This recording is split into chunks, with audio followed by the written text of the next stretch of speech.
Good morning. Good morning, our dear participants. You're all very welcome to our webinar today. I hope you can all hear me. Yes, we can hear you. This morning, okay, thank you. Thank you, Joseph. This morning we shall be having our last webinar for the quarter, and we shall be having on digital marketing. Like I've mentioned before, Uganda Export Promotion Board carries out these activities in order to prepare exporters and to improve their performance for those who are already in exports. So export readiness starts with us answering a questionnaire. And from the questionnaire, we're able to identify the areas that need further improvement in the different companies. And that's the basis of us putting together these trainings. So like I've mentioned, we have had a series of trainings, and we started back in September 2020, where we had the first general export readiness training. And this basically touched each of the topics, but in a very brief manner.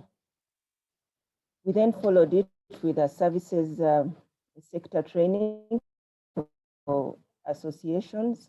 And our objective was to enable association appreciate how to train companies that are, how to market actually service exports. We then trained a number of service export companies, and that was still in September.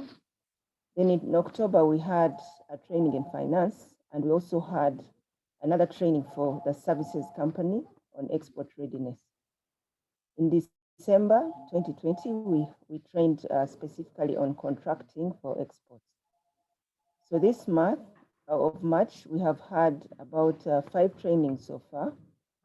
We had one in education as a service export. We had one on transport for exports. We had one on strategy and planning for exports. We had one on financing for exports. Yesterday, we had one for marketing exports.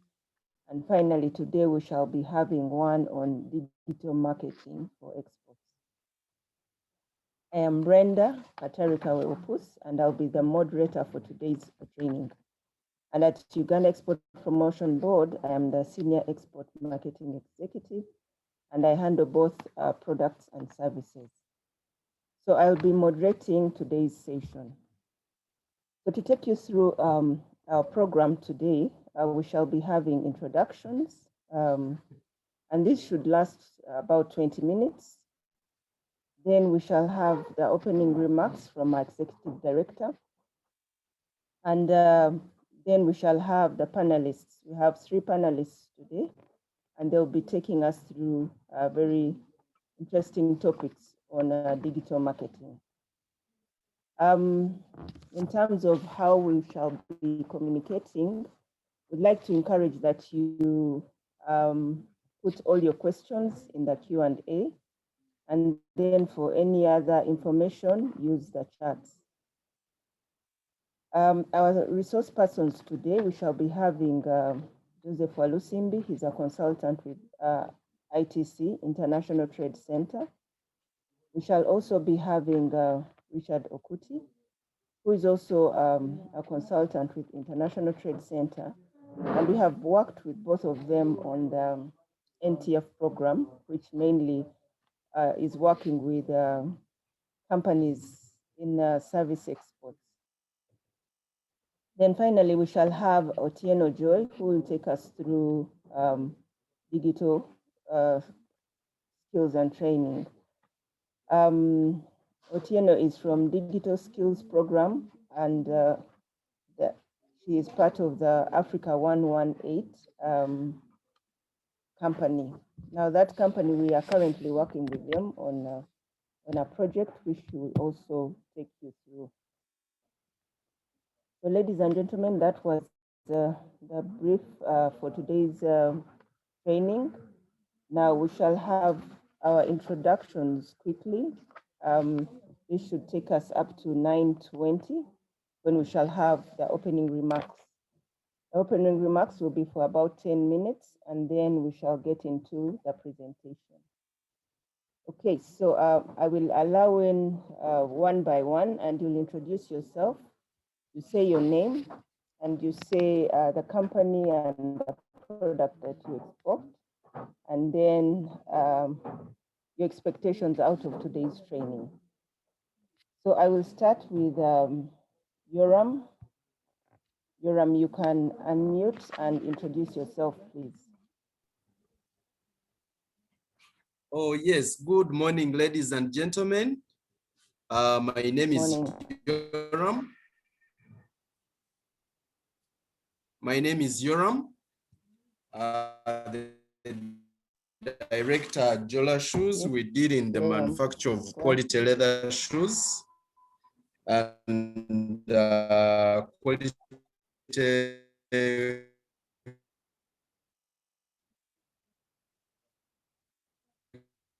Sorry, your network is a bit not stable. I can't hear you well.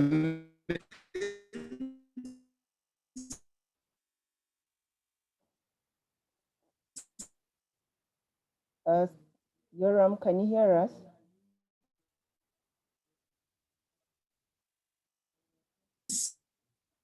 Okay, we can't hear Yoram very well. Can we go to Chris? Chris Masi. Like, please.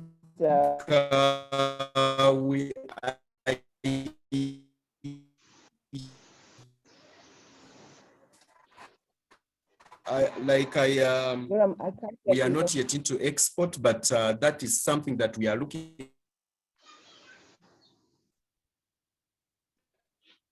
Okay, Yoram, your network is a bit unstable. Okay, he has dropped off. Okay, Chris, please go ahead. Chris Masiko, can you hear me?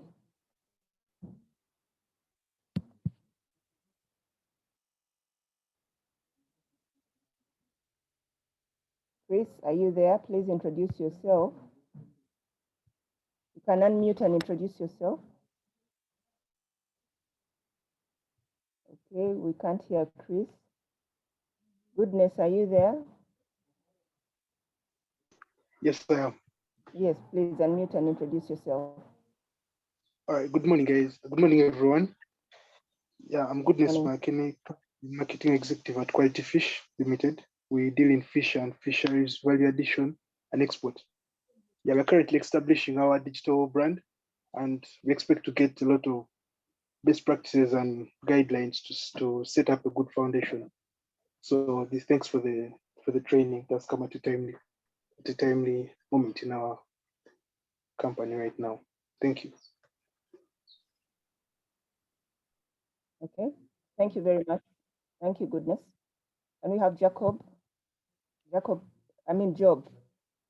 Job Gilbert, kindly introduce yourself.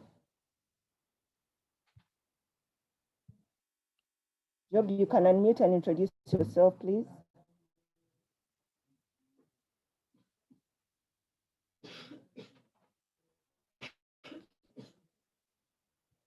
Job doesn't seem to be on. Can we have Joyce? Joyce, kindly unmute and introduce yourself. Hello. Good morning, ladies and gentlemen. Yes, Joyce, we can hear you. Please go ahead. Good morning, ladies and gentlemen. My name is Joyce Nalipa. Good morning, Joyce. Thank you. Yes, please. Yeah. All right, thank you, Joyce. You're welcome. Gloria, kindly introduce yourself.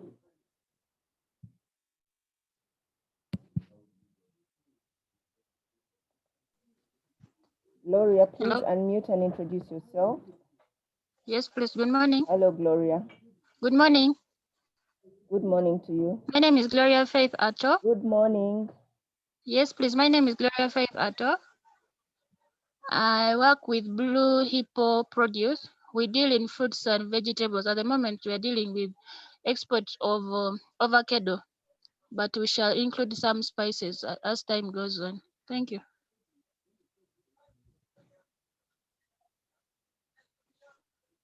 Thank you, Gloria. Can I have Hilda? Hilda, please unmute and introduce yourself.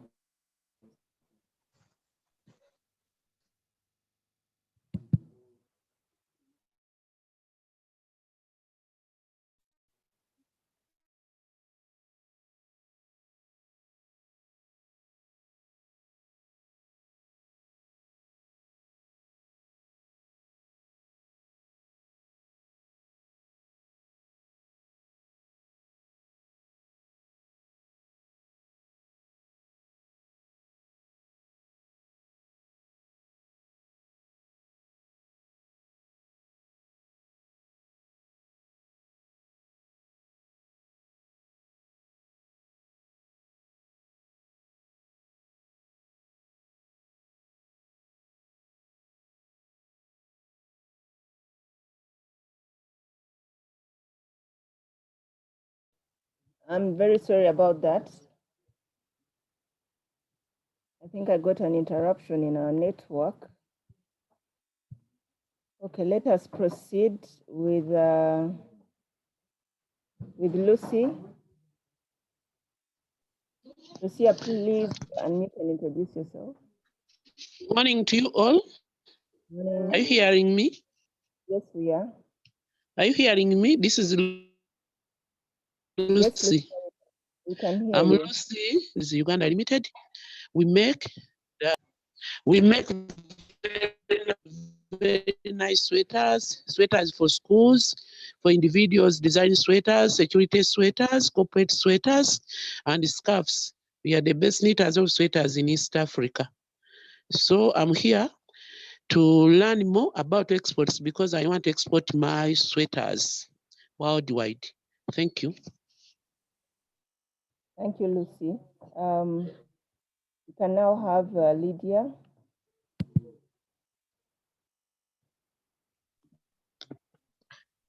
Good morning, everyone. My name is Lydia. I run Onkapata Uganda Limited. We process shea butter and moringa oil for both the local market and export. Thank you. You're welcome.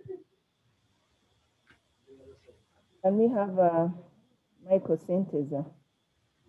Kindly unmute and introduce yourself.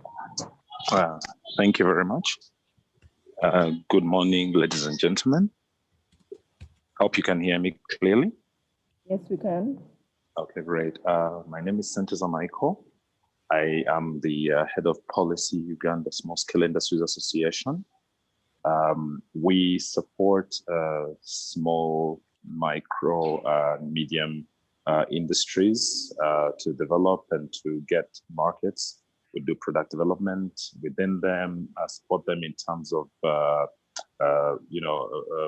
call it, policy and looking out for incentives from government agencies, but also looking at market access and at how we can develop opportunities for our members to export, to find markets out of Uganda. Because most of them are into value addition, they've got finished products and things that we know that could actually, work out the balance of trade and income development within our communities. So my biggest focus here is to try and look out for every kind of solution that can enable our members to thrive, to get better markets. Thank you very much. Oh yes, we're located at Uzia House, and that is in Uganda's Wuma Showgrounds. And so in case of anybody would like to get in touch with us or would even want to become a member, would be very welcome to drop by. But that's what we're looking for today. Thank you so much. Thank you, Michael. I'll charge you for the kalangu. Thank you. I apologize for that. No problem. Okay, let's go on to Rebecca. Rebecca, kindly unmute and introduce yourself.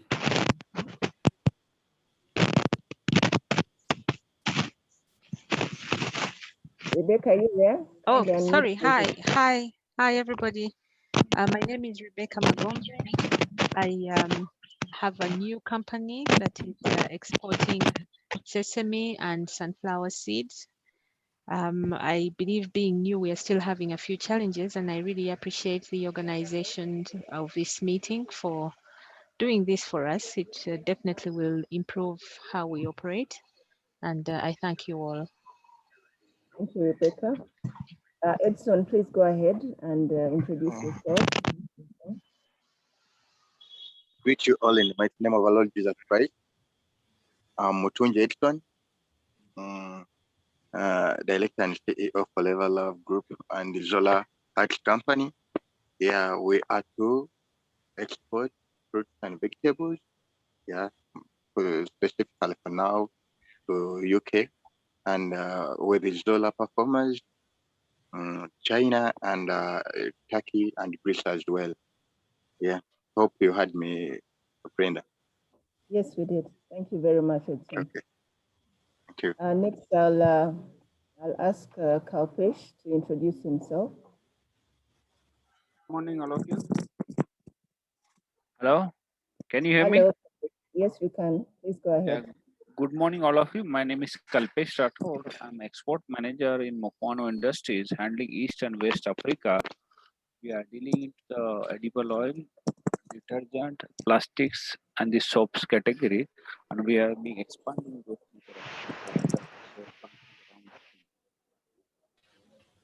Okay. Thank you very much, Kalpesh. Job, are you online now? Can you introduce yourself? Yes, good morning, everyone. Good morning, Job. My name is Job Ondoga. I have a clearing farm, but I would like to venture into exports because I'm looking at the Western region. We have a lot to export, and that's why we're with you, the Export Promotions Board, and I'm happy to be on board. Thank you. A blessed morning. Thank you very much. Okay, I have Robert. And we have Robert introduce himself. Yes, good morning, Brenda. Good morning, Eddie. And good morning. My name is Robert Mastazi from Myra Group of Companies. Today we are working on a new business brand called Premium Foods and Beverages, where we do foods logistics through warehousing and quality assurance. Thank you very much. You're welcome, Robert. Okay, can we have Sima? Sima Roger, please introduce yourself. Yeah, good morning, everyone. I'm Roger Sima from Salama Coffee. Salama Coffee, we do buy, process, grow, and export coffee. Thank you. Okay, I have 3 more minutes, so I will ask Siraji. Siraji, please introduce yourself.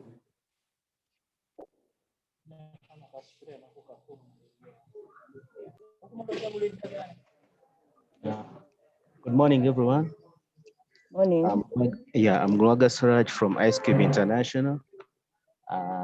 We have not yet started exportation, but we have got a client which we are actually vetting, and we deal in general trade.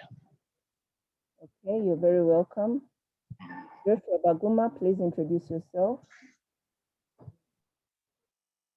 Yes, good morning, colleagues. This is Joshua Baguma, and I work with Churad, and we are an incubator. So we work with various exporters, and we have a common pack house for sharing.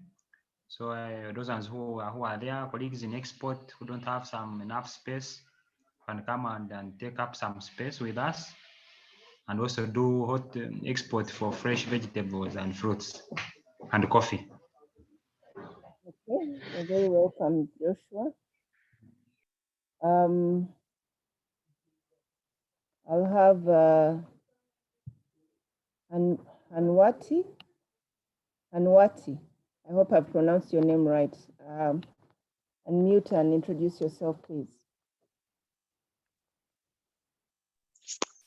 Hi, Brenda. I have some problem in the internet. I have to re-log in again. Can you hear me now? Yes, we can hear you. Yeah, hi. So this is Sachin. I'm the managing director of AgroSAS International. We are into exports of animal feed products to Kenya and Tanzania. And we are looking after sending fresh fruits, vegetables, and oil seeds to Europe. Yeah, thank you so much. Thank you too. So I will only have 2 more people introduce themselves, then I'll take other introductions later so that we don't lose time. So I'll ask Pirelli to introduce herself and then Peter Opata after that. Larry, please go ahead, unmute and introduce yourself.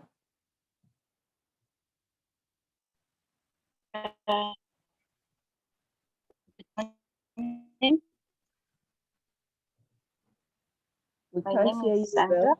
Lexio, Managing Director at Pellery Group Limited. Can you hear me now? Yes. Yes, we can. Please go ahead.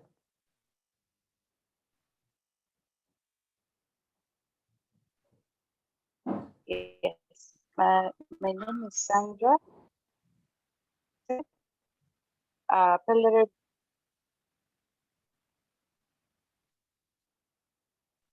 We have lost you. We can't hear you, Sandra. Let's have Peter introduce themselves. Peter Opata. Peter, are you there? Yeah, good morning. Good morning to you. My name is Peter Paul Opata. Well, I'm a manager of an enterprise we've been trying to nurture, dealing in basically general enterprises.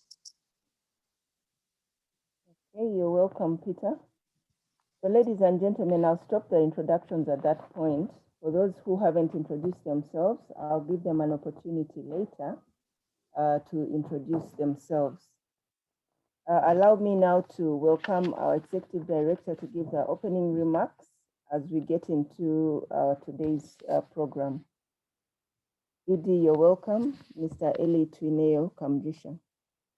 You're very welcome to give us opening remarks.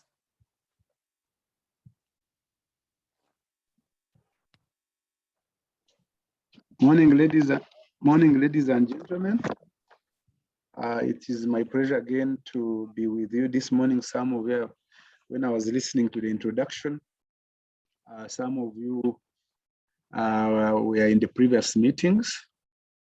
Like I said yesterday, our purpose is that despite the challenges we have had of COVID, we can't stop to build the capacity of exporters and potential exporters, and that this is in line with what we have been doing of export readiness assessment.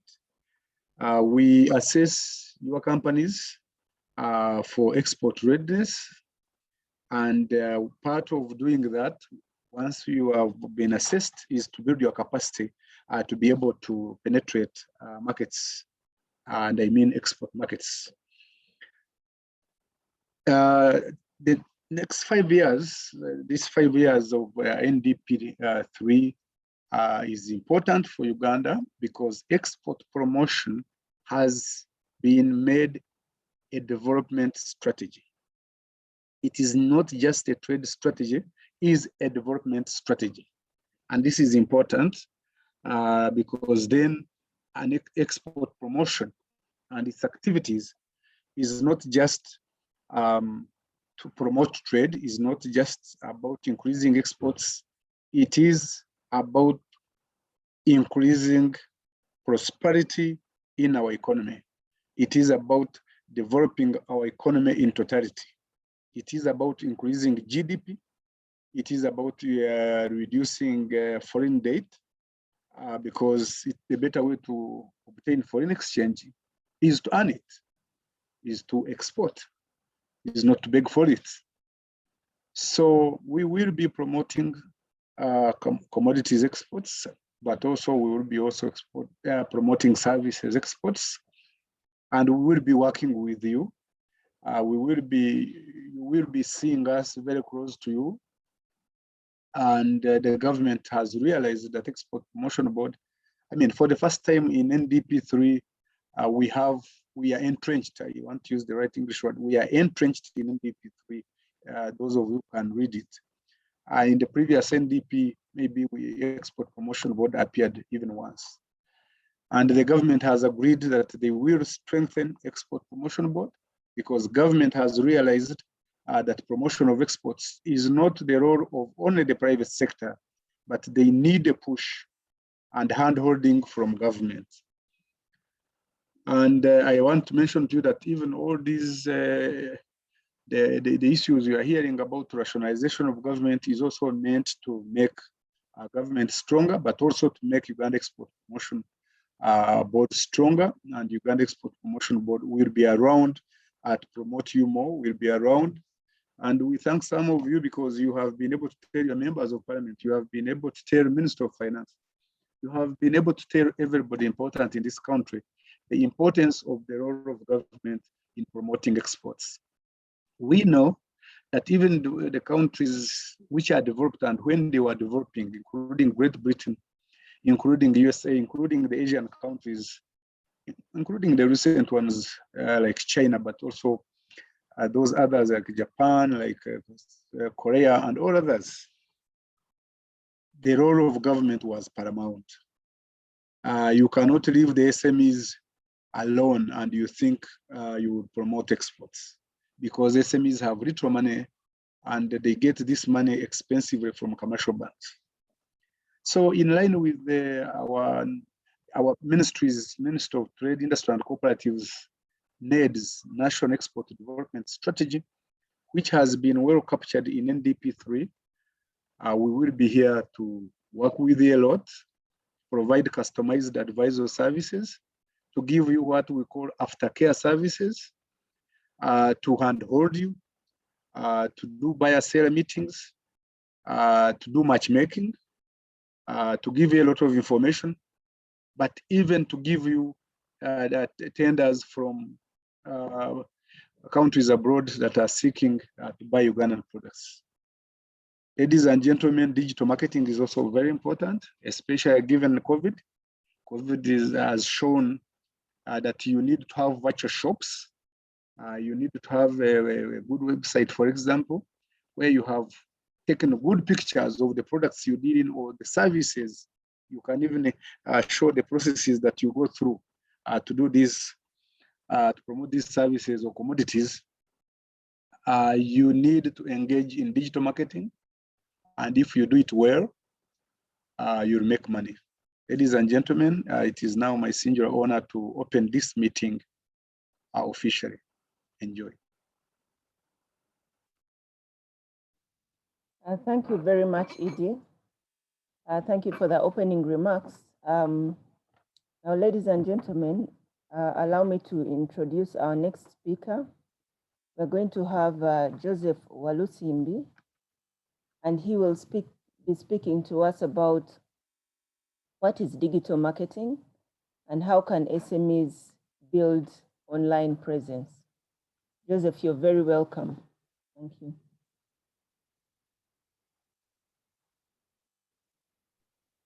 Thank you. Brenda, can you confirm that you can hear me well? Yes, we can hear you. Okay. At any point, if there is a problem, please let me know in terms of audio. Good morning, dear SMEs. Good morning, staff of Uganda Export Promotion Board. I'm very enthusiastic to once again be a presenter on one of your webinars, and in particular to do with digital marketing.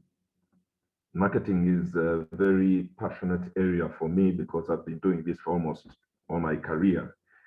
And I've been involved in a number of projects and which have to do with both traditional ways of marketing and also digital marketing. And Brenda did introduce me and my colleague briefly about a program that we are doing which is the Netherlands Trust Foundation program. And we're working closely with the Uganda Export Promotion Board and a number of SMEs, particularly in the area of IT and IT-enabled services. I do have some experience as well on the agro product side. I have some engagements with some European markets and also to Asian markets. So I have a foot on both sides, to services and also products. Now, I'm going to be talking about what digital marketing is and how you as the SMEs can build online presence. But before I do that, let's put things into context. Today's webinar is basically an introduction to digital marketing and also how to source digital marketing services. And then the last presentation is going to be by Africa 118, where they're going to talk about digital skills training for exporters. So my role this morning is really to introduce digital marketing, and then my colleagues will break it down further for you on how you can engage in that area. As I take you through my presentation, there are a number of things I would like you to keep at the back of your mind. One is, what is your product? Okay. Secondly, at what stage of value addition is your product?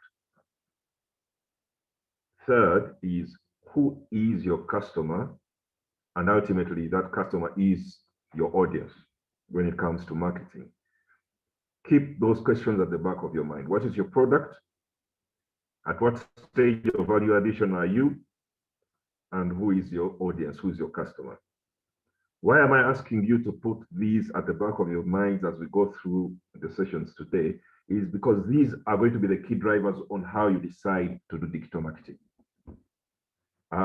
For those who are into agro-produce, most likely you are exporting to particular organizations in Europe, in Asia, and then they do value addition and are the ones who are interfacing with the consumers of your product.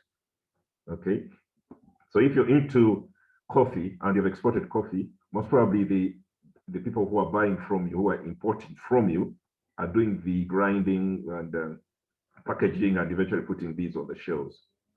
And if that's the case, that means that your audience is that particular customer who you are exporting to, who does the value addition.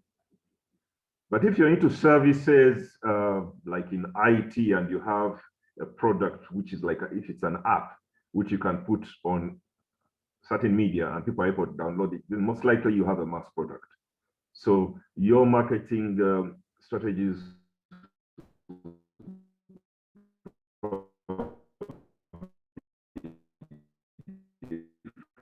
from those of the one who's doing coffee. So I'm going to share a disclaimer, though, that there are a number of things which I will not be able to expound on because of time, but I will give the resources for sharing with this audience, the resources that I'm going to use in sharing my screen. I hope it works out well. And I hope you can all see my screen. Yes. Brenda, you can yes, confirm. All right, good. So I'm going to be a bit theoretical for the first 10 minutes, okay? And then I'll try to get as practical as possible going forward. So we're going to ask, the question here is, what is digital marketing? And how can you as the SME build online presence? And I need to start off with something which I've noticed over time, people tend to mix it a lot. There's a difference between digital marketing and we need to understand what that difference is as we move forward into the available channels of digital marketing. So if you're thinking of the Facebooks and Insta, a lot more in digital marketing, but I know, and I stand to be corrected, I know that most of the people who are online today are thinking social media, but there is a difference. Social media is a part of digital marketing. So when people engage in social media, they're doing digital marketing, it's correct, but not only that, there are many other channels to utilize in a digital marketing campaign. So, like I said, I'm a bit theoretical, bear with me. Digital marketing is really a process of building awareness of your products, in this case, making them aware to your audience and promoting them on various digital channels. And some of these channels are like websites, okay? Or you can do what they call search engine optimization. I don't know if some of you have done searches on Google, for example. If I were to search coffee products, the first results in the search are usually paid for, meaning that some people pay so that their companies come up at the beginning of the screen. So search engine marketing is just one of digital marketing ways. And Play or Apple Store, we've got email marketing, we've got online banner advertising, where, for example, if you open a website, you see a certain section where someone is advertising a product, and then when you click on it, it takes you to that person's website. You've got video marketing, and then we've got social media. Okay, so I needed to put that into context as we go through today's sessions, first and foremost. Now, then there are also offline digital marketing channels, the traditional marketing channels, television, radio, SMS, digital billboards, the ones we see nowadays, where you see people mounting those big electronic screens in various parts of the city. So there are various components, like I've said, there's website marketing, mobile marketing, video marketing, email marketing, etc. So the choice is really to do with those first three questions I asked you. What is your product? At what stage of value addition is your product? And who is ultimately your customer or your audience that you interact with? Okay. So because I know that a number of you are into the whole social media issue, let me also dwell on it. Social media is now the popular word for internet marketing, and for the last number of years, actually, more than a couple of years. So the success of the new generation of social media is really Facebook, the Twitter, the YouTubes. They have really changed the way we do marketing today. So the question is, you as the company that knits sweaters and is the best sweaters company in Africa, who is your customer? So how are you going to use social media to target your customer or your ultimate buyer?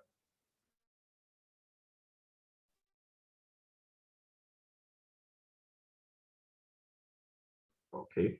Now, like I said, most on LinkedIn and YouTube. And to get a better look at the impact of social media on marketing, look at the number of social media monthly active users in millions. This is a July 2019 statistics sheet, which means that the 2021 sheet is probably even much more intense than what you see right now. But if you can see this long bar here, it's Facebook. YouTube, look at WhatsApp. Okay, Facebook. That shows you that these platforms are very key for some of the businesses like yours, some of them. Okay, so you'll find that you probably can't do without social media if you want to actually grow your business. Okay, so what are the advantages of social media in your marketing campaigns? It's a very fast way of spreading your message if you have a big fan base. This is very critical if you have a big fan base. But you could find that maybe your kind of business is not one that has a big fan base. Understood. So your strategy would differ. Okay. But social media is the fastest way, even from TV and radio, to make an announcement, to spread a message. And it's a trend that you cannot ignore. Okay. So it's also one of the ways to interact with your customers, find out what they want, because social media is not really just about putting your message out there, but you're also soliciting information from your customers. It's a form of research as well, because people will give comments, and then you have to find ways of how to react to those comments, either through changes in your strategy or otherwise. And then, which is more important, digital marketing in general or social media in a narrow perspective? At the end of the day, it really depends on the type of product or service that you are promoting. So there are cases where digital marketing would be, in general, with other platforms, is more appropriate than just social media as a narrow focus. Again, it takes you back to the questions that I asked you, those three questions. Okay. For example, if you're selling a software product, social media can help you find new customers. It can also help educate your existing customers by sending them tips and tricks and keep them informed about updates of your app or your product.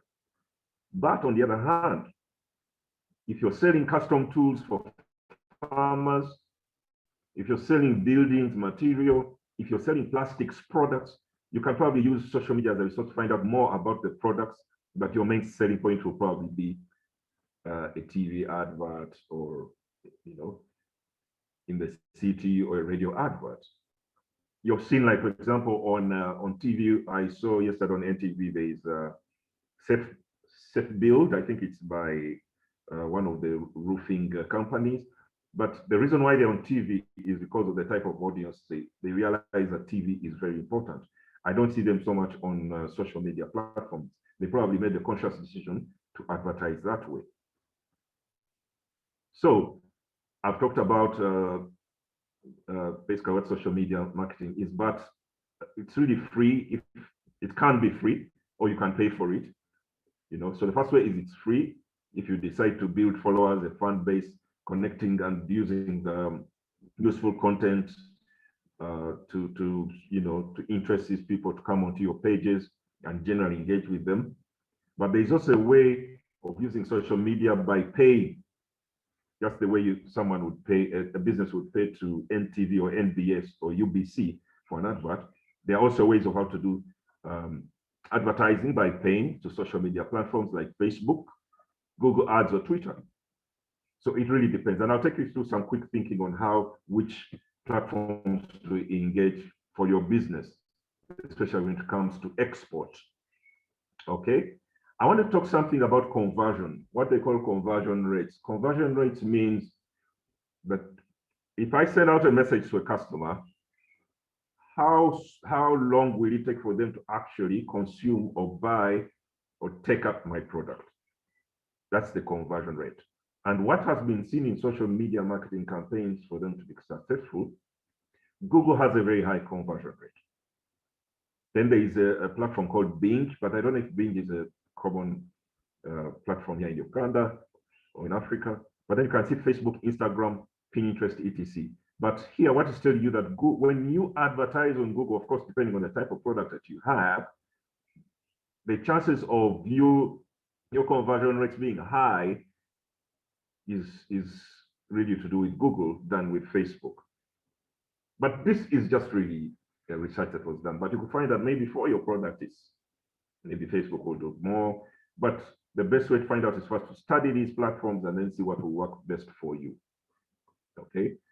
So what does a typical digital marketing campaign include? And I'm going to talk more on the internet side now, because the traditional campaigns, we know them, the radios and all that, but I want to focus mainly on the internet side.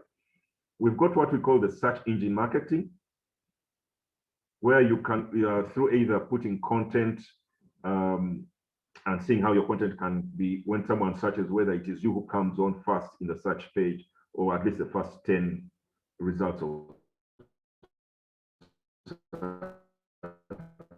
But like I said, some of these are also paid. Africa 118 in their trainings, they'll take you through all this.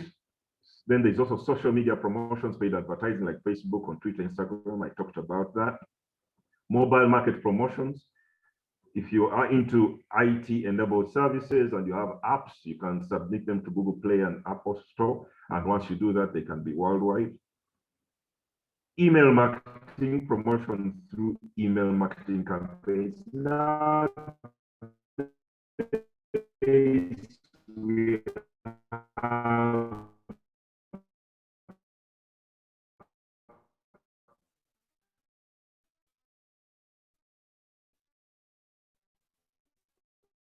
a number of email marketing strategies, the platforms that you can on 118, and Richard Okuti will probably. It's important to know the differences that you have, and then you select the most appropriate tools to use in your campaigns to be able to export your product. I want to also share with you something else. Let me first stop sharing.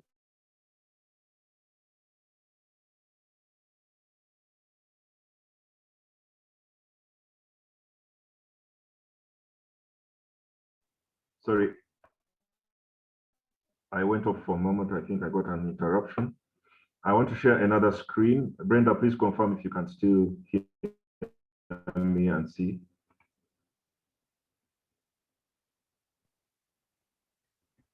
Yes, yes, we can, Joseph. We can Can you see still hear me, and- Brenda? Okay. Yes, And the screen you can see? yes, we can. Okay. There is an interesting publication I came across, which is publicly, there's permission for the public to share this. It is by a bank in Canada called BDC.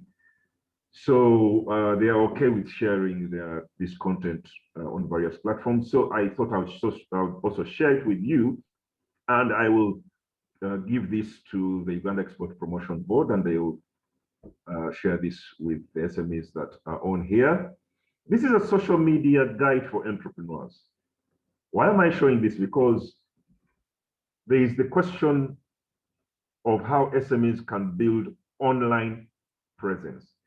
And I thought that this would be an interesting document for all of you to have and go through it over time, okay? And it will help you to see how best to build a social media campaign for your business.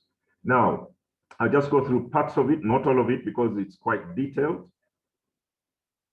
But for purposes of how SMEs can build online presence, what this document has is it shows you how to get started, how to establish your social media presence, how to create content for social media, and how to eventually monitor to see whether your social media strategy is working or not, and then what to do about it. Because at the end of the day, the ultimate goal is business growth.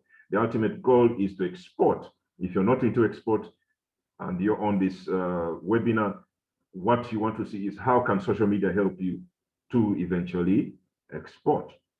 Now, and here they do mention that social media is a vital tool, okay? Social media is not only about posting your vacation photos and etc. It's everywhere. It helps with businesses as well. But how do you get started? The good news is that with the right planning and effort and patience, you can learn to use social media. So do not think that, oh my God, now we have to go through all these social media things and learn them. At the end of the day, it is very important because in this century that we are in, this is the way to go. You cannot avoid it as a business. You have to do it.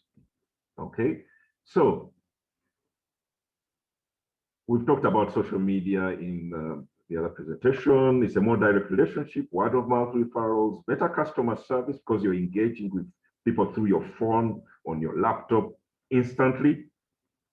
Okay, you can also interact with other professionals in your field around the world.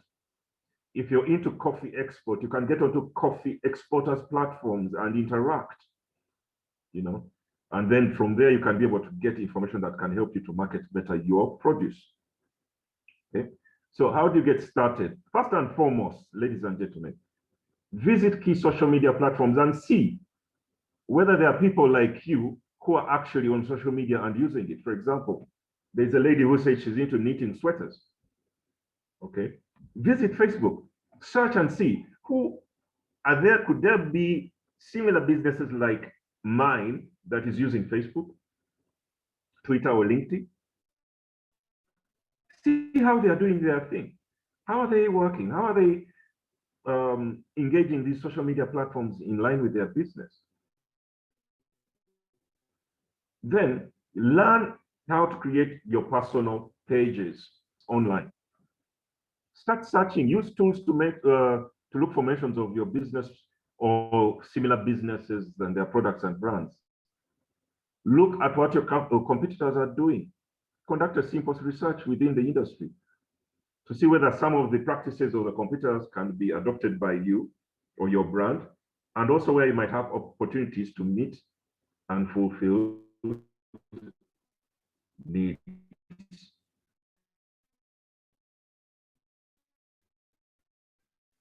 Then, once you have done all those, create your social. So And this is a very interesting publication, and it's a must-have for you, okay? So first and foremost, when you're doing a social media strategy, in this case, what they call the social media strategy must-haves, a number of things. One, what is your goal to get on social media? Why you want to get on internet marketing? To do internet marketing? Do you want to increase yourselves? Do you want to penetrate new markets? Do you want to improve customer service in existing markets? Do you want to increase your brand awareness and engagement? If you have a brand, you know, there's having a product of coffee beans, but you may not have a brand. So you need to establish a brand for your coffee beans. Then, for example, if your goal is to increase brand engagement, you want to measure how many comments your social media posts are getting about your brand or your product. So first thing is set a goal or set goals for your business when it comes to internet marketing or social media presence. Who is your audience? Remember that question I asked you earlier? Who is your audience? Who's your ultimate customer? Can you define them? This will allow you to choose the best social media platforms to reach them. If it is a buyer in China, then most probably that buyer is only in control of the value addition after they get your product. So you have to find out, is social media the right way for me? Because I have just 3 buyers, one in the UK, one in China, and one in Cambodia. Or should I choose otherwise? So these are questions you should ask yourself to determine whether social media is what will work for you, and if it's going to work for you, how you're going to do it. Then define or create your key messages and content. When thinking about your key messages, what are the key messages at the core of your brand, of your product? If you're into apps, what are the key messages about your app? What's the type of content that is relevant to your audience? And which channels, in this case, platforms like Facebook, Twitter, Instagram, etc., are best to serve your goal? Maybe it could be email marketing. Maybe it may not be Facebook, but maybe it could be email. But there are ways of how to do email marketing as well. So hopefully Africa 118 will address that.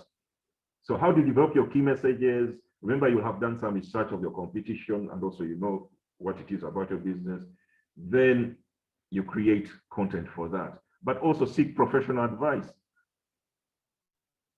before you dwell into social media marketing or into internet marketing. Seek professional advice on how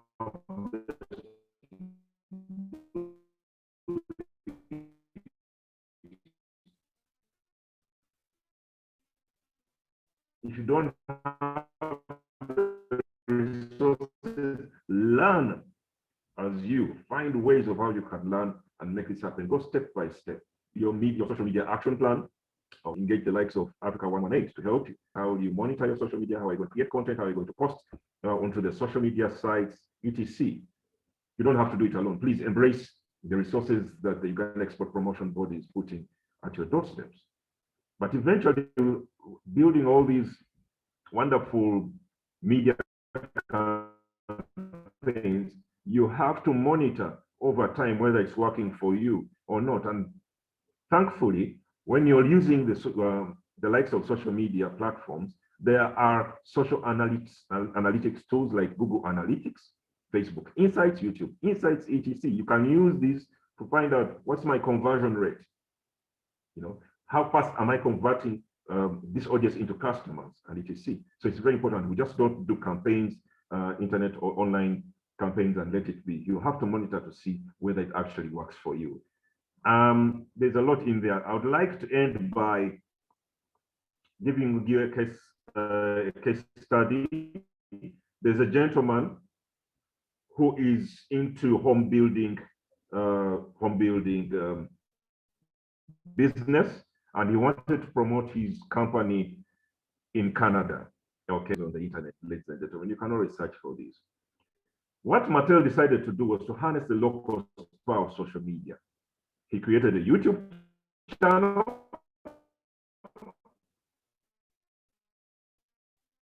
and posted some content. Okay, he wasn't hard selling, it was a soft sell, because what he was doing was building content and promoting his content on YouTube. That's why it's called a soft sell. But the whole idea was to boost his profile as an expert in home building. He also developed a presence on Twitter and Facebook. Okay, and these efforts, these social media efforts that he did, contributed rapidly to the growth of his business. So Mattel's social media strategy focused on directing traffic to his website. How did he do it? He got content, put it on YouTube, put it on Facebook, built his audience, and did links that now, which if the audience clicked, took them to his website. Which means, again, for some of your businesses, websites are very important. Okay, so there on his website, visitors were able to see 2-minute videos about his business, and they read his company blog because he was into blogging. So these social media efforts of Mattel were key to reducing his average sales conversion time, the time between first contact with the customer and the eventual sale. And this was reduced from 7 hours to 2 hours. So according to Mattel, social media allowed people to get to know about his business and to trust him before he could even physically meet them. So if you're thinking about building online presence to be able to enter into export markets, start engaging the audiences in those export markets. Get them to be your fan base, then find ways of how you can convert them into actual customers. So figure out what you like to do and are good at, and do that. If you have a good presence, like for example, on YouTube, if you put videos, you can post a number of them and then start to monitor and see what are some people will click on likes. Some will click on the dislikes. Then you find out why they're doing that. But at the end of the day, it's really to make your content drive traffic to your website. So that is how Mattel decided to get onto social media to make it work for his home building business, because content is very key. It helps you build a fan base, and that fan base can eventually become your customer base. So that is one of the case studies that would answer the question of how you as an SME can build online presence that will eventually help you to export your products or services and ultimately lead to growth for your business. So I thank you so much. And once again, I am going to share this document with Brenda, and she can then pass it on to you. But I would like to end by saying, remember those 3 questions I asked you. What is your product? Or what is your service? At what stage of value addition is it? Meaning, is it a raw product that you're sending across the border? Because if it's a raw product, then that means someone else is going to do the value addition, and that someone else is going to get brands that the customers will see. It won't be you. So how are you going to use online presence for that? Then third, who is your audience that can ultimately become your customer? Do not despair if your business is into dealing with one particular person in China, etc. Maybe you can have a talk with those people to see how they can help promote, to get your products, to increase the importation of your product. Again, using the agro-produce example. Yes, you might not be able to, if you're into fruits and vegetables, you might not be the one in touch with the ultimate customer who buys the fruit off the shelf in a UK supermarket. But you can deal with the import, create a campaign that can eventually lead to that importer taking more of your fruits and vegetables. I thank you so much for listening to me, and I'm available for any questions. Thank you. Thank you so much, Joseph, for that very insightful presentation. I'm sure our participants wanted more and more, but unfortunately, time is not on our side. Thank you for keeping within your time. Joseph is going to keep with us, so we shall have questions during the Q&A session. So now we shall go straight into the next presentation. It's about 10 o'clock. Our presenters have about 30 minutes each. So now allow me to introduce and welcome Richard Okuti. Richard will be speaking to us about how to source digital marketing services and benefits of investing in the services. So Richard, you're very welcome. Thank you very much, Brenda, and I hope everyone can hear me today. Good morning. Yes, you're a little soft, Richard. Please increase a bit. Increase the volume? Increase the volume, yes. Or my sound level from my voice as well. Okay, that sounds much better. Yes. Thank you. Good morning, everyone. And I'm just trying to share my screen here so that I can be guided by it. And I hope you can all see my screen now. Can you see my screen? Yes, Richard, we can see your screen. Please go Yeah, ahead. so thank you very much for inviting me to this interesting presentation today. I normally find this topic very interesting. And I am also still a researcher on the topic. And since you're all land colleagues attending this discussion, you're all welcome to make comments and share your experiences. Mine is just to open up the discussion for this area. So again, I'm the current national coordinator for the NTF4 Uganda project. And this is with the International Trade Center. I have worked with them for almost 5 years now in promotion of exports for the IT and IT-enabled services sector. About 2-3 years ago, I also joined CBI to coordinate the activities in Uganda, again in promotion of exports to the European Union countries and UK. Before that, I had already been running a private business, and I worked in export of grain and oilseed. I also worked in export of tourism and export of IT. In these initiatives, some of my colleagues are still directly pushing these efforts forward. And like the executive director of Uganda Export Promotions Board said, really exports is about promotion of income for our country, being able to balance between exports and imports, and ensure that we become a more wealthy country that is able to employ more. So, but of course, the context of today's presentation is just a basic introduction to sourcing of digital marketing services. And I will just add a few benefits of digital marketing and also the challenges that can come with digital marketing. I think Joseph has talked, Joseph, that is Dr. Olusimbi, has talked a lot about quite a number of areas that I intended to touch. So if I move a bit faster on some of the slides, it's because he's elaborated it actually in more detail. And so at this point, I'd like to go forward. And maybe before I go forward, I was very happy during the introductions to hear names like Lucia of Sweaters. We met in Ethiopia also before we went, and I like your marketing skills, keep them up. I had Lydia also of Shea Butter and other products. Keep up your spirit. Job, nice to hear from you as well. I'm pleased to be talking to a team of people that I know. And of course, I did some research and sourced some of this content from the ITC Ecom team and some websites like WebFX and then also CBI. So digital marketing services, of course, Joseph has elaborated on this, and it's really, professional services that help us market or advertise online. I'll not waste a lot of time there.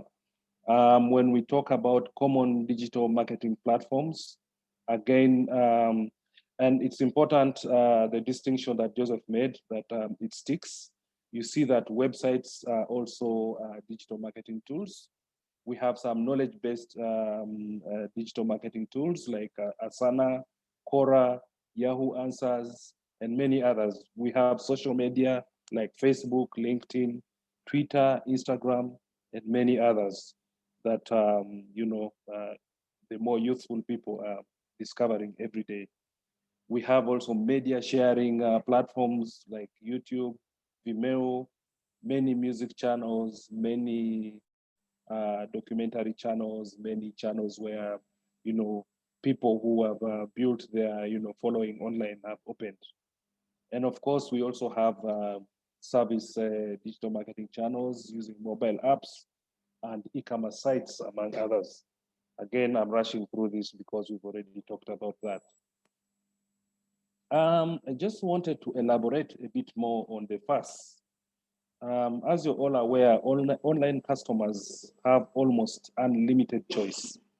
And this makes them less patient when they're online. They have too many choices. They don't read too much, and they jump from here to there because there's almost what we call a content overload, or in some cases, there's really an overload. And if you're one who subscribes here, subscribes there, you find that every day you're just deleting, information without going through it. And yet the person who's pushing this information probably wants you to see. But those are the challenges that come. So we have to find a way to, get the attention of our audiences. And of course, quality is so important in that, there is no personal contact. Online business relations require a high level of trust. And because sometimes you're looking like now I'm talking and I'm not seeing most of you. I don't know whether to trust that you're all there listening or not. But I mean, sometimes you take a leap of faith. And then, of course, because you have no chance to make corrections, you have no chance to avoid distractions, you must try to make sure your data is complete. And you've described it properly, but we said detailed descriptions, but we also want to make sure that it's as concise as possible. You want to explain everything in as few words as possible, and maybe use pictures which attract more attention than text and sound and so forth. The content must be as correct as possible and as attractive as possible. And I already talked about visualization.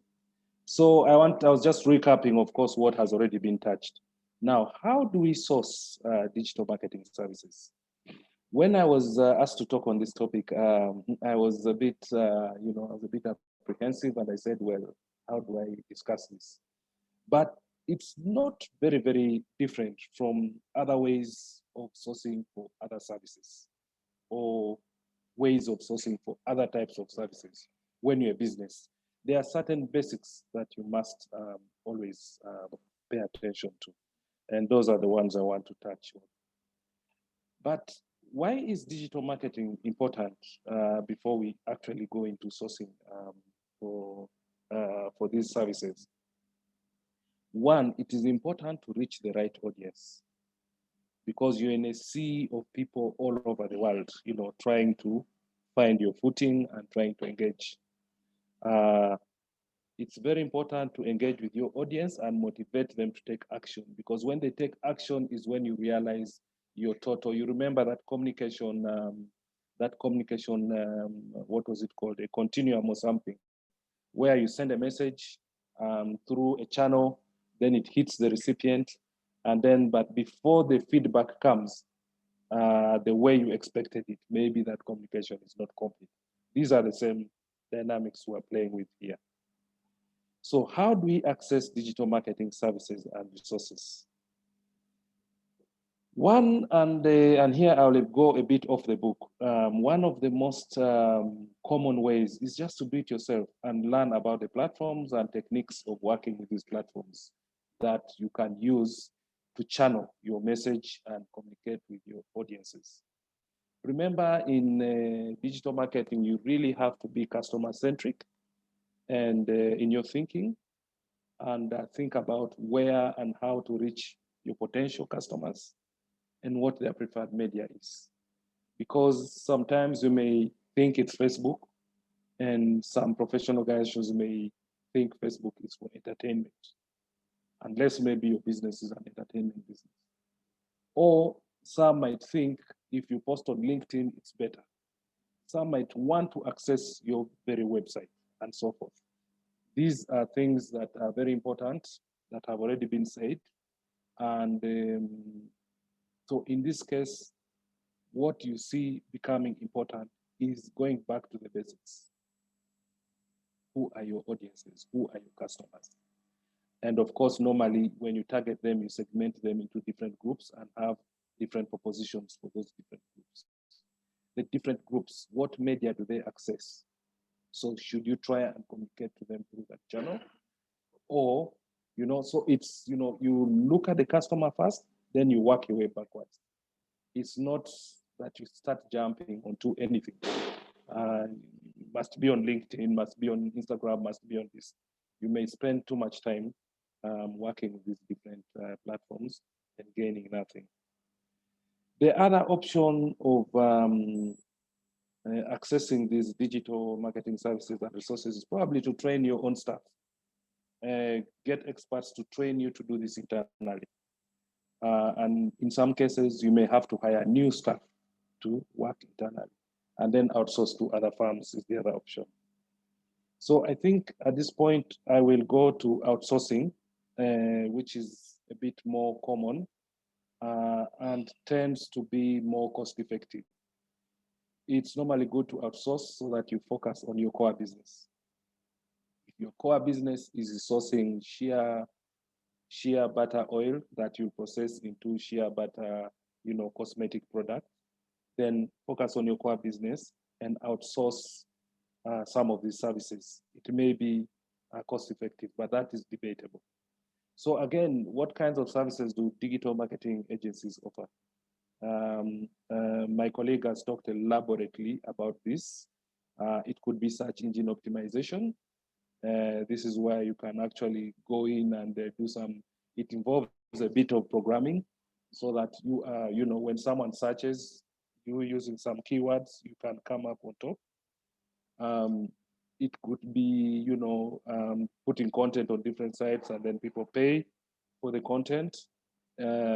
So content marketing, social media advertising, email marketing, website, and other types of marketing. Again, well talked about. So now I get into the core of sourcing digital marketing services. You could work with an agency, you could work with a consultant, you could work with a company that is doing digital marketing. And normally, how can you help your business source the best digital marketing agency or company? I'm just giving you some tips. And these tips are actually based on the basic professional way of sourcing services that I think many of you have done before. You need to again outline your goals, or what you want to accomplish with this online marketing plan. What really do you want to accomplish? Compile a list of digital marketing services you need. And this could be based again on a clear understanding of your customer. You really, really need to know your customer. Where are they, or your potential customer for that matter? Where are they searching for information? Where do they look for information? Where do they interact, and so forth? Because that is how you can now start looking for channels that you use. You need to have a budget if you're going to outsource. And of course, this budget must be a budget that can be justified and based on the projected gains that you will have. If you go into this online marketing, you need to project what you gain out of going into this online way of marketing. Generate a list of agencies that meet your budget and provide the services that you need. Review every qualifying agency or company. This you can review through testimonials, case studies, history with other clients they have supported.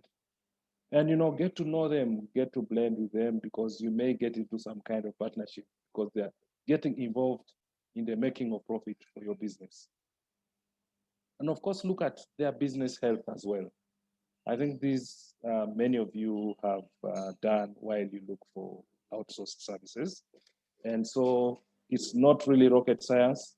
It's just to remind us that these are the key steps to go through. And overall, you want to hire someone who is transparent, trustworthy, reliable, client-focused, successful, and knowledgeable. And people with these attributes, people who you are sure can do something for you. There's a question for me.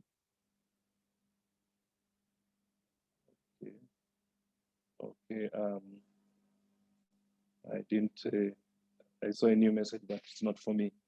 So when you choose an agency that embodies those traits, you work with an agency that is an extension of your team. You get a partner that values your business, and they respond to your questions, structure your, and help your company grow, because they kind of become an integral part of your business, supply chain. And so this is really, about how to source digital marketing services. And just, of course, why do we do all this? Remember, it's not enough to have good content and a website or a marketplace or a store. And this comparatively works with, I used to use this example of downtown. Many of us have gone to the famous Loom Street back in the day when we were growing up. The competition was a bit limited. So you'd have to go to a shop and practically beg someone to serve you. We normally had these images of very powerful big ladies, sitting at their shop and, assessing and evaluating you first before they even, respond to you. And today you see that you can't do that anymore. You have to get out and say, hey, look here, I am here, I have a shop here. Please come to this shop number this, and so forth, because the competition has increased. Now it's even worse online. Once you put a website online, that's not the end. Once you put your content online, that's not the end. You need to find, sometimes even need to get social media influencers, to champion your content and push it through the, through the media so that people can get to see. So just putting content there is not enough. And you need to build traffic to you and establish a relationship with yourself. So what are the benefits that we see that are way above not engaging in digital marketing? Of course, there's a global reach. Digital opens you to so many countries, opens you to, all sorts of people in all sorts of walks of life who are online. It's like a whole new place that, you can do business with. You can track, activity, measure results, and tailor your communication to the various audiences. I think Dr. Walusimbi said this very well. It allows you to track, you can measure and tailor. You can personalize, get as close as possible to your different targets, your different markets, and, package content for them in a way that makes them feel like you're talking to them personally. I know you might have heard of things like chatbots, where you open a site and, someone asks you, how can I help you, And some of them even have a lot of intelligence on those sites now that even already indicate to them what kind of, person has come. So they're already, kind of getting to your head without meeting you. Social currency, you're able to build a community with ease and ensure continued engagement using content marketing tactics, including articles, videos, voice notes, and so forth. And you can build loyalty by also getting involved This is normally very common if you're maybe a musician, you can just directly sell you as a person and build a profile and have loyalty towards you. But you can also do this with a brand. And generally, there's increased audience and increased conversion rate. Again, Joseph alluded to this earlier. So these are some of the advantages of digital marketing that are way beyond our traditional marketing. But it comes with a lot of challenges as well and disadvantages. The skills requirement is quite high as well. You need to be able to learn as fast as possible or engage agencies that have transformed to learn what digital marketing is all about, or web developers who have very good programming skills and so forth. So the skills requirements are quite enormous. Sometimes it may need even going to school where necessary. Security, of course, there's increased access to wrong elements, to hackers, con artists, and so forth. Remember, when you're working offline, you normally have a smaller audience. If you're in Kampala, it's just the people around Kampala. But when you're online, it's people all over the world. Someone tells you, oh, there's a promotion, put your card number here and so forth. And all of you must have come across this. So these are all, I hope, very familiar things that you're all remembering and, you're putting into context with your business and what you're doing. Of course, the competition is stiffer because you're dealing with a bigger market. And it takes time, marketing and advertising, content development, monitoring, navigation of the internet, and so forth. High volumes of communication. I told you, information overload, and so forth. And of course, negative effects. Sometimes someone can just scandalize your business and say, oh, that one claims to have the best honey in the world. Like now, I had someone mention, I think it was Mr. Ondoga, about West Nile. It's actually true that West Nile has probably the best honey globally. But what happens? The scrupulous, scandalous business people go there and some of them mix it with sugar and so forth. Just imagine one post and saying that honey coming through from that side is contaminated. It spreads like a bushfire, and the negative effects can be exponential. So we have to be very, very careful with online media. Sorry, I think that is where I'll stop for today, because these are so many details that require a long, days actually of studying and implementing.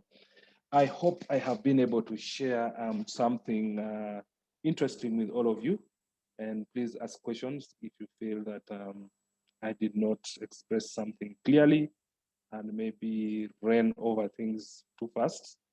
But I was also cognizant of the time that we have.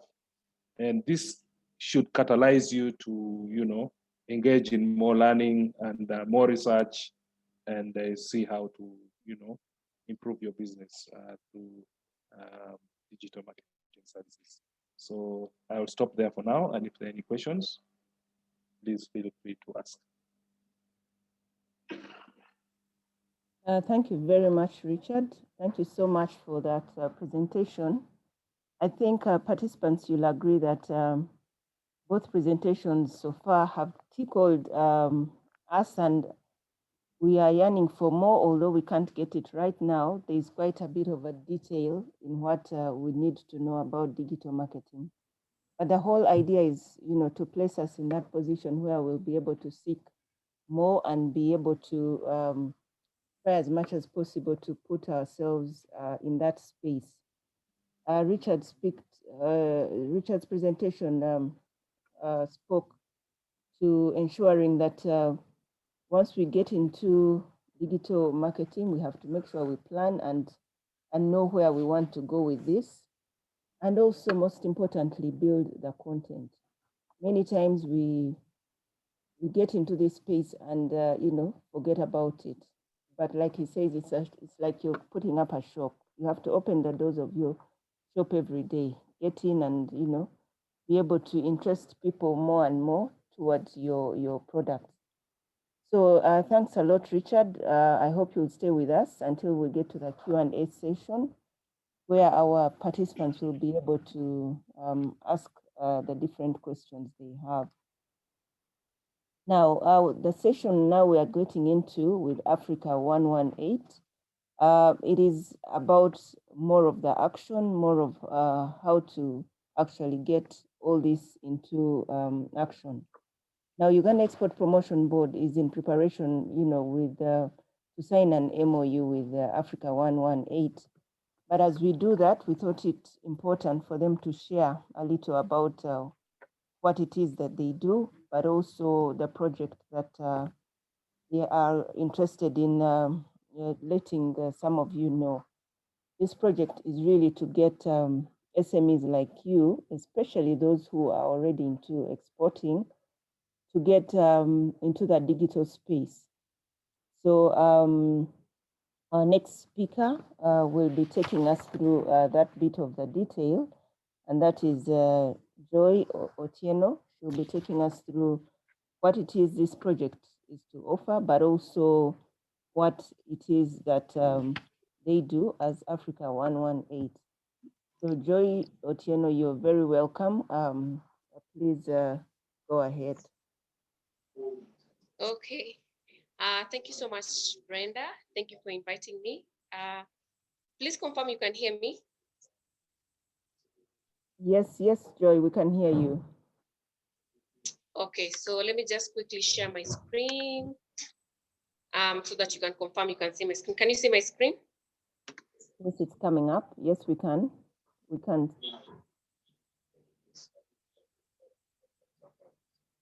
Okay, it's loading. So just give me a moment. I take it to the start, and then we can begin. Okay. So are you able to see my screen? Just confirm to me. Yes, but it's still loading. It's not yet on. Okay. We're waiting.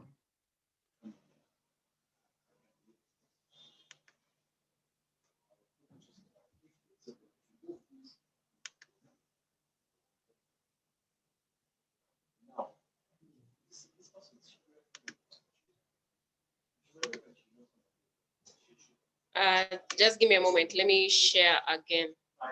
Okay.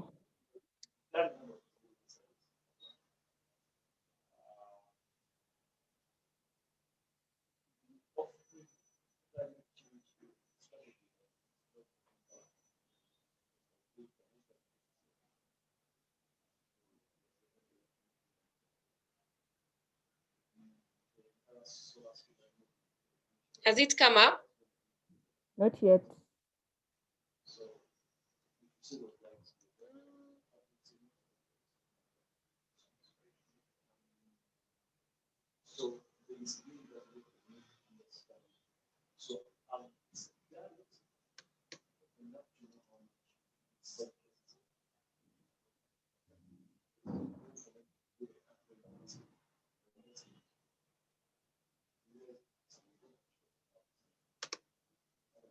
Okay.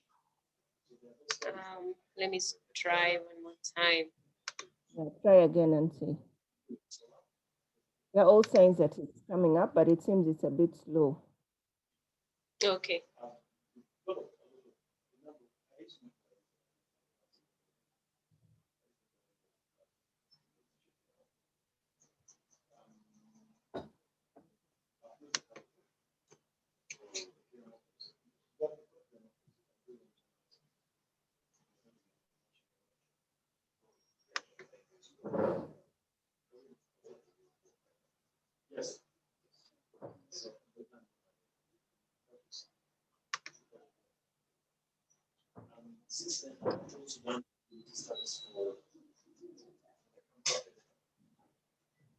Joy, it's saying you've started sharing the screen, but it's not showing anything. Really? Yes. It says Otieno Africa 118 has started screen sharing, but we don't see anything this side. Okay. Brenda, perhaps she can send it to you and then you share it and you take. I don't know if it can work that way. I don't know if is it possible Right.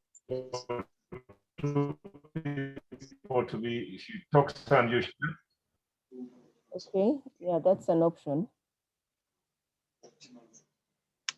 So you can send it to us and we share it from this end if that's okay with you.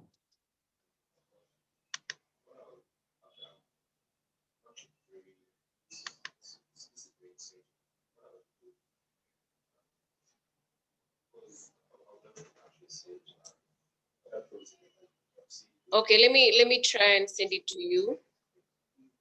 Yeah.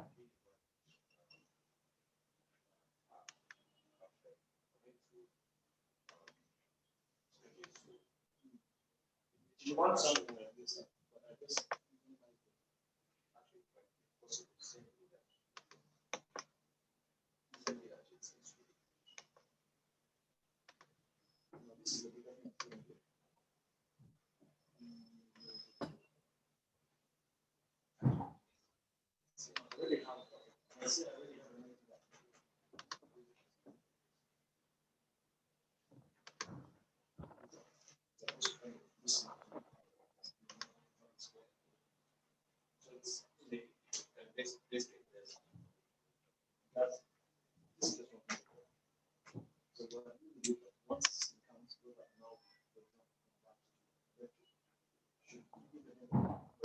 I think it just refused. Okay, Brenda, let me just share the link. It's a Google Doc link.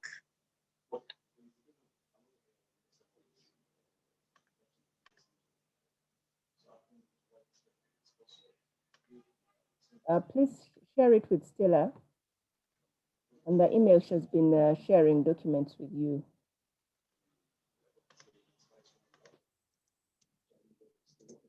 Stella, I've sent you the link. If you can confirm if you have received it.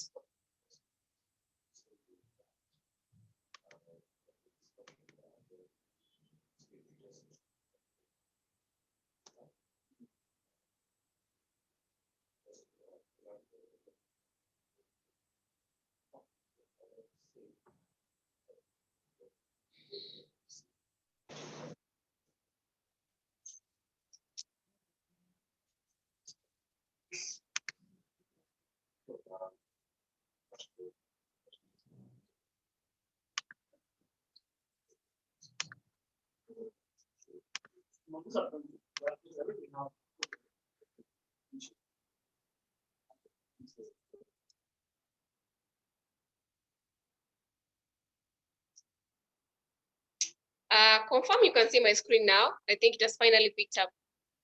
Yes, it's loading. Brenda? Stella? Yeah, it's loading.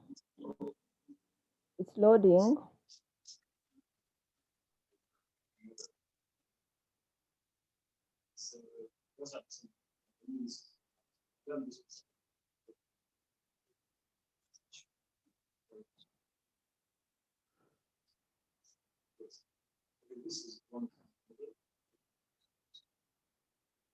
Wow.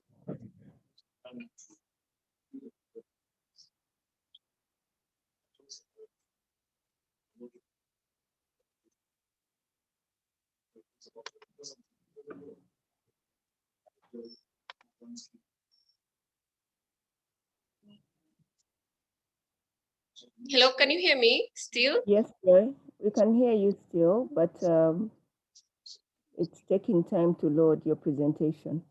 Probably you can proceed with introducing your company and so on as we try to sort this out. Stella hasn't received it though. You can also put it on her WhatsApp. I've sent it here on this platform. You've sent it on the platform, okay. Let's try to link through there.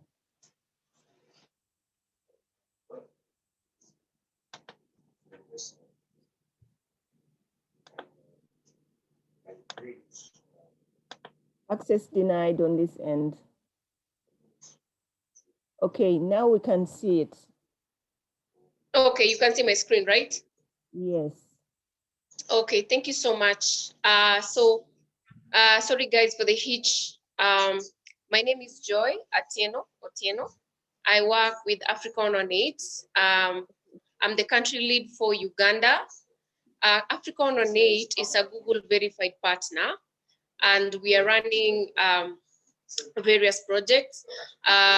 We do the okay. Joy, just a minute. Can't see anything yet. Joy, Maybe I just can refresh. see something. I can see it, but the rest don't seem to be picking it. Maybe So they you can hear me? refresh, or maybe.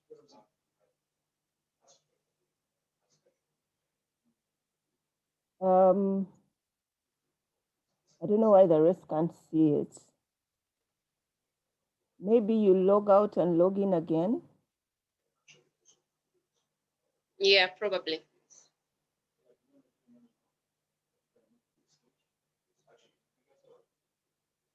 Okay, as Joy tries to sort out her presentation, I'd like to suggest that we continue and have a few questions that have been sent in, so that once she's sorted out, then we can have her presentation. I hope that's okay with all of you. So I'll go into the questions for Joseph and for Richard as we try to sort out Joy's presentation. Now, in the Q&A section, we have Edson, let me see, we have Goodness saying, how do we vet the different service providers? Okay, then I'll read all the questions, then Joseph and Richard, you could take them after that. So Goodness is saying, how do we vet the different service providers? Then Mutunji Edson says, Mr. Okutis, this is so impacting and it's broader, but if possible, could he share for deeper study? Yes, we'll get all the presentations from the different presenters, then we shall be able to share them with you. Edson also says, how often does someone, I think, have to update his or her website? Because some companies seem to be on hyper speed than us, who have just started to keep up with the rhythm in the market. Okay, those are the Q&A questions. Let me see in the chat if we have any questions.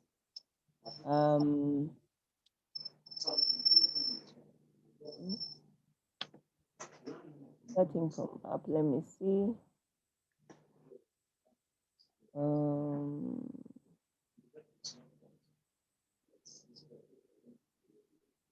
Is there a way I can engage in your visit to farmer places? Joshua, okay, that is that's Mutunji asking Joshua. Joshua, there's a question for you. You will be able to respond to that to Mutunji. I think that was a discussion that was going on.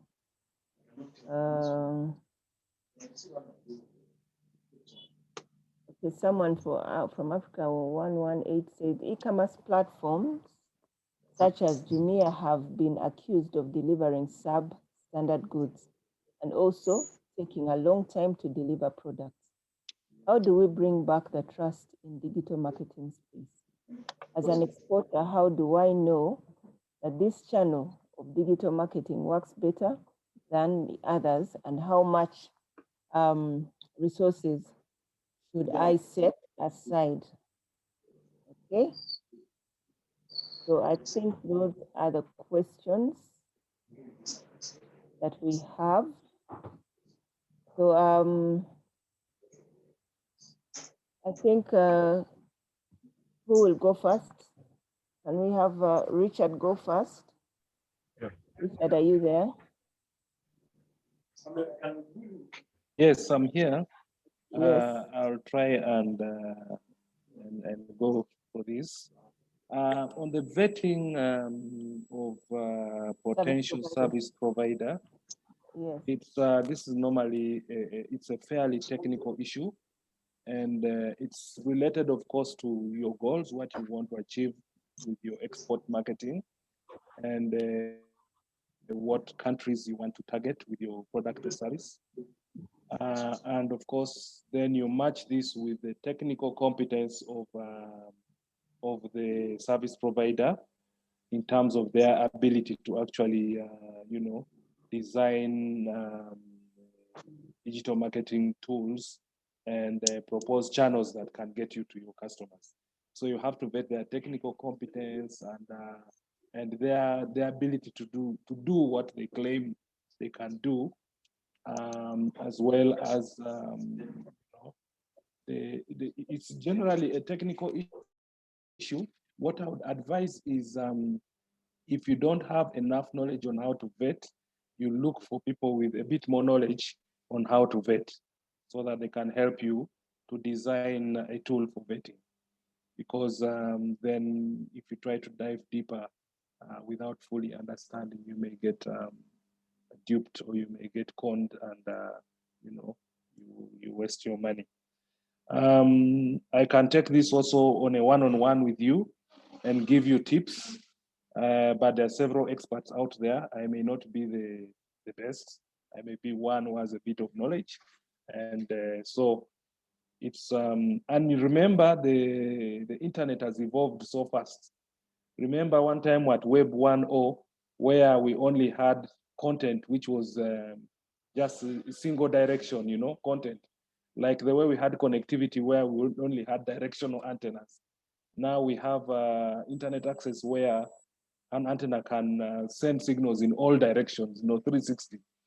Likewise, we are moving now we moved from non-interactive to interactive, and even further to Internet of Things, where there's artificial intelligence, there is, all these big things are happening inside the internet.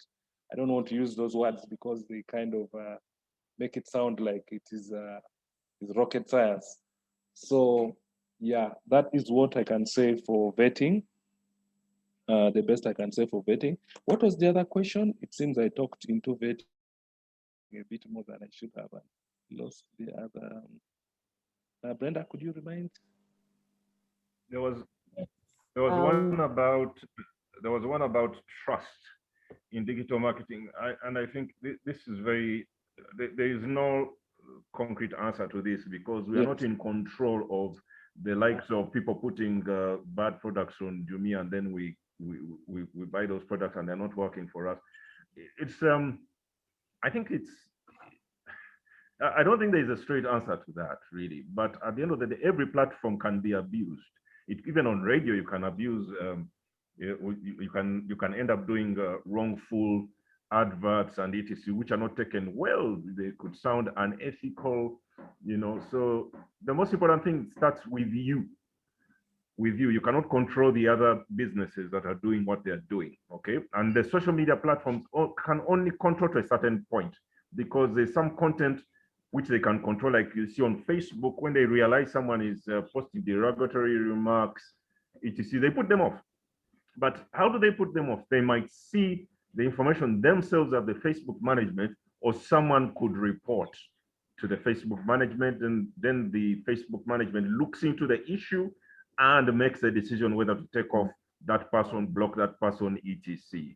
So there are different levels of control, but at the end of the day, it starts with us. What kind of content are we putting out there? What kind of products are we putting out there? I mean, are we being truthful? And that's why there are do's and don'ts for digital marketing as well.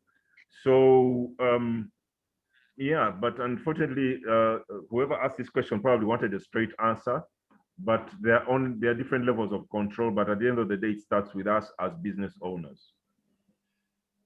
Then on the issue of updating websites, again, it depends on the nature of your business, the nature of your product. Remember, we said that one of the ways that you can interest audiences to become customers is by giving them useful content. Now, if you're dealing in a product that doesn't have many stories to tell, then most probably you don't have to frequently update like on a daily, unless if you really have something worthy to talk about, like some news, a news caption on your website. But some of these, the nature of your business you really can dictate, or because there's putting content which is nothing to do with your business, but because you want to keep your website active, you put content, but which is irrelevant and it's not working for your audiences. So there has to be a balance on this, ladies and gentlemen. You have to make a decision to see, starting with the nature of your product, the nature of your business, and ultimately what's your goal, what's your objective for your business, okay? Then if you're into apps, for example, those who are in the IT or ITES space, there are apps that you develop, then definitely you can talk about these apps. You can put testimonials of the people using these apps, etc. But if you're into building materials, then probably the most you're going to do is put expertise information about building materials on a frequent basis, or post pictures of projects you've finished, that kind of thing. So again, this is subjective. Yeah, that's it. Yeah, I think Thank you very handled much. it very well. Yeah, please proceed, Brenda. Okay. All right. Thanks a lot, Joseph and Richard. We shall take on the questions later. I think now we have Joy back. Joy, are you able to start your presentation? We can now see the presentation. Yeah, Brenda. I think I'm able to start now. It has been sorted. I hope all the participants can see my screen now. Yes. Okay. Yes, So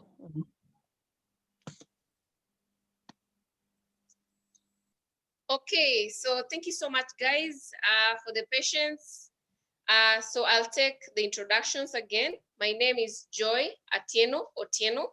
I'm the country lead of Africa 118. Africa 118 is a leading information services provider in Africa. We have offices across 6 countries. We are in Kenya, we are in Uganda, we are in Ethiopia, we are in Ghana, we are in Nigeria, and our headquarters is in Canada. So today I want to introduce to you an amazing project that we have been working on with the Uganda Export Promotion Board, and it's called the Digital Launchpad Project. But before I even introduce to you the Digital Launchpad Project, I would like to go through the basics of digital marketing. So I love it so much that, you know, the people who have gone before me, that is Walusimbi and the other guy I'm forgetting, they've laid some basis to what I'm going to talk about today.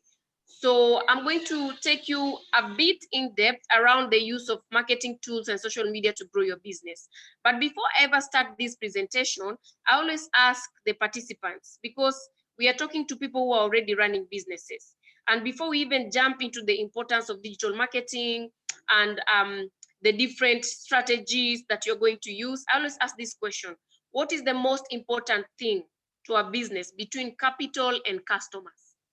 So let's have it in the chat session, some answers coming through. What is the most important thing to you as a business owner? Is it customers or is it capital? So if we can have some answers in the chat button, what is the most important thing between customers and capital?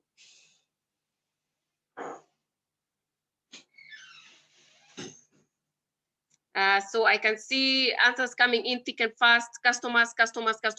Amazing. You know, you guys should really clap for yourself. In most places that I go to, especially for businesses that are just starting, most of them will always say that capital. But today I want to put it across to you that the most important thing to you as a business owner between customer and capital, it is customers. You'd rather be in a position where you have more customers, but you lack capital. That means the demand is there. The supply is lacking, but the demand is there. But you are in danger if you have the supply, but you don't have the demand. right? So the most important thing to you as a business person is customers. The definition of a business, of a good business, is three things: scalability, feasibility, and longevity. So you must be able to scale, you must be able to survive, you must be able to grow. And for you to grow, you need to sell more. And for you to sell more, you need more customers, right? So essentially, customers are the most important thing. Now that you have realized customers are the most important thing, let's look at which marketing tools do you currently use. As business people, most of the time you end up doing marketing almost subconsciously, right? You have gone to the market and you see the way those women have put their tomatoes and they've arranged them in a beautiful way. Or if you're buying sumbusas, you find them. So all those are part of marketing efforts. But you, now that you want to take on the export segment of your business, what are some of the marketing tools that you have currently been using? The importance of this is that it gives you a basis where to start. It's almost like a baseline. It gives you where to start with gauging. Now that I'm here, where do I need to go? What does the journey look like for me? So you need to look back, retrogressively, you need to look inside your business. What are some of the marketing tools that you've been using, right? So before we go far, I want to introduce you to an amazing tool that we are having. It's called the GMB, Google My Business. So for any export business, if you are venturing into export business, the tools you need, the most important of them, they are around five. Number one, you need a website. A website is very, very important. It increases your trustworthiness online. It increases your professionalism online. Number one, you need websites. Number two, you need professional email. Remember, when you want to take on the export market, you'll be communicating a lot with your clients on, you'll be communicating a lot with your clients over email. Because remember, the online customer, you are not able to see them, right? It's not somebody you can talk to and convince. So the most important thing is that you're not able to see them. But the best way you're going to be communicating with them is through email. You're going to be corresponding. So if you're going to send emails from atienojoy@gmail.com, they may not believe you. But if you're going to send your emails from info@lucysweaters.com, then you're going to be your believability is going to be higher, or your trustworthiness, your brand recognition is going to be higher. So you need a website, you need professional emails, right? Tool number three that you need a Google My Business listing. Because a Google My Business listing is simply a free tool that lets you manage how your business appears on Google search, on Google Maps. So if you see on the image that is on your screen, on that phone, sometimes if you search for, let's say, if right now on your phone you type a name like, let's say, Serena Hotel or Sheraton Hotel, you will see that on the left of your screen, you have words, you have the results in text. And on the right side of your screen, you have a certain kind of listing that shows photos, that shows direction, that shows maybe their website, that shows their rating in terms of stars. This Google My Business listing is important because even before the customer decides to interact with your business, they already have a snapshot of who you are. They're already seeing photos, they're already seeing where you're located, they're already seeing your contact information, they're already seeing how you are rated by other people, right? They're already seeing your open hours when you're working, they're already seeing your closing hours. And Google My Business has also given you another tool where you are able to see, you're able to give them what we call COVID-19 updates. So for example, maybe you are forced to close your physical location. Maybe you are forced to close your physical location, or maybe you have restricted your working hours because of maybe curfews and all that. You are able to do that on your Google My Business listing. Google My Business listing is important because remember, when your customers come on the search engine, any search engine, whether it's on Google or any other, but Google is a major one because Google accounts for 87% of all search traffic online. The same way you always choose to position your business in a busy street. If I asked you the most ideal place you want to put your physical business, probably you'll say on Kampala Road because of the human traffic. The same way online, Google is your equivalent of Kampala Road because it accounts for 87% of searches online.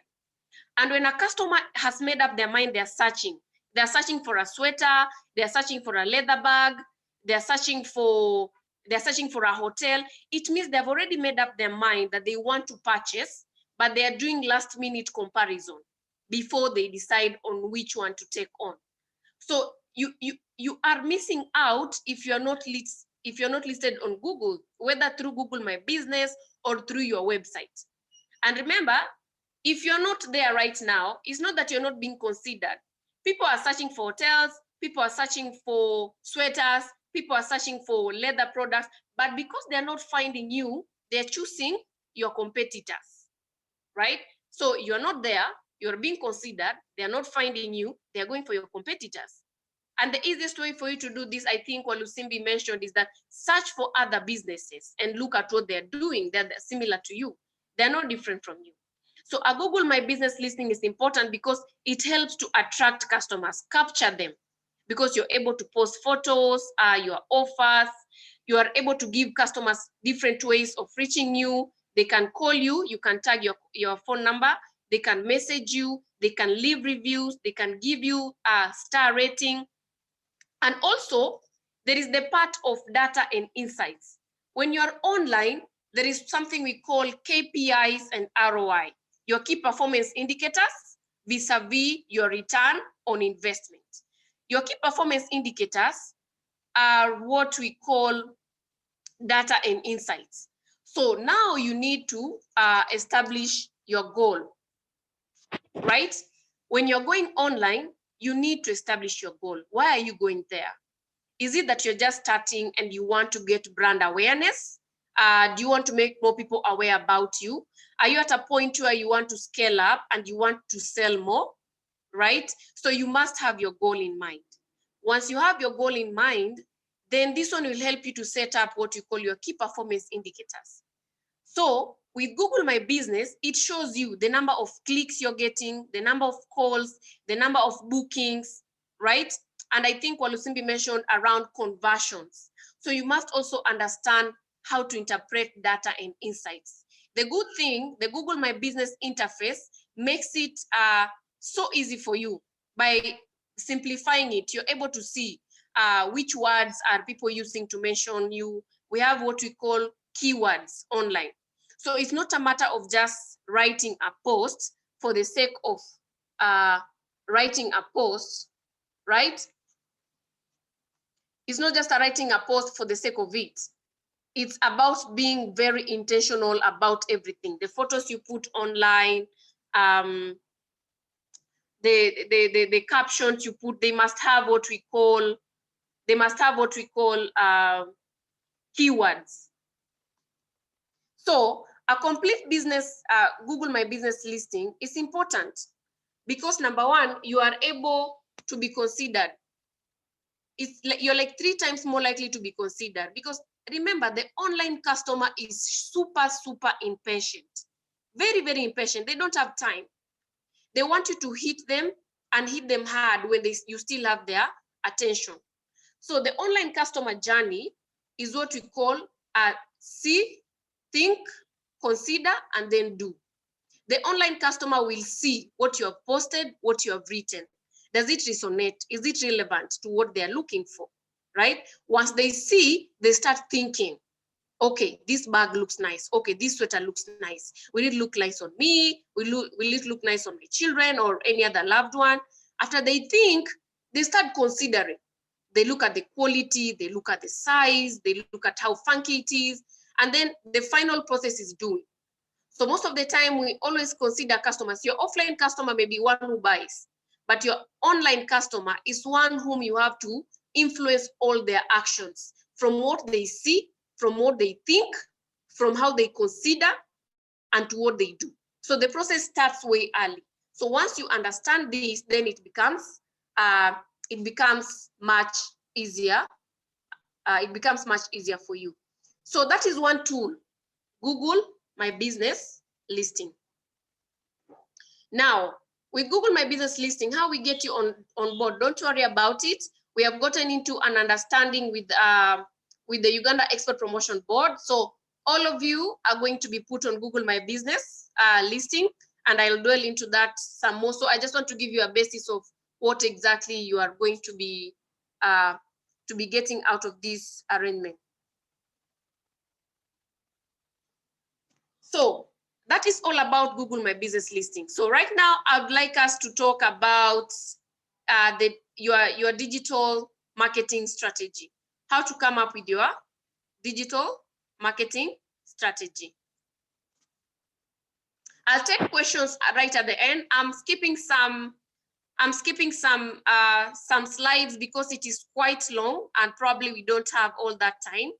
So with your digital marketing strategy, the word strategy might sound big and scary, but it is simply just a document that breaks down your goal and your objective, you know, what is it that you are going online to do. So that's all about your digital marketing strategy. So what type of marketings have you used previously? This question helps you establish and understand why you should go digital. And if you're already on digital marketing, then it helps you understand,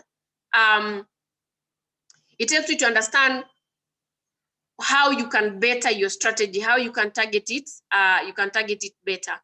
So I know most of us are conversant with traditional marketing strategies, right?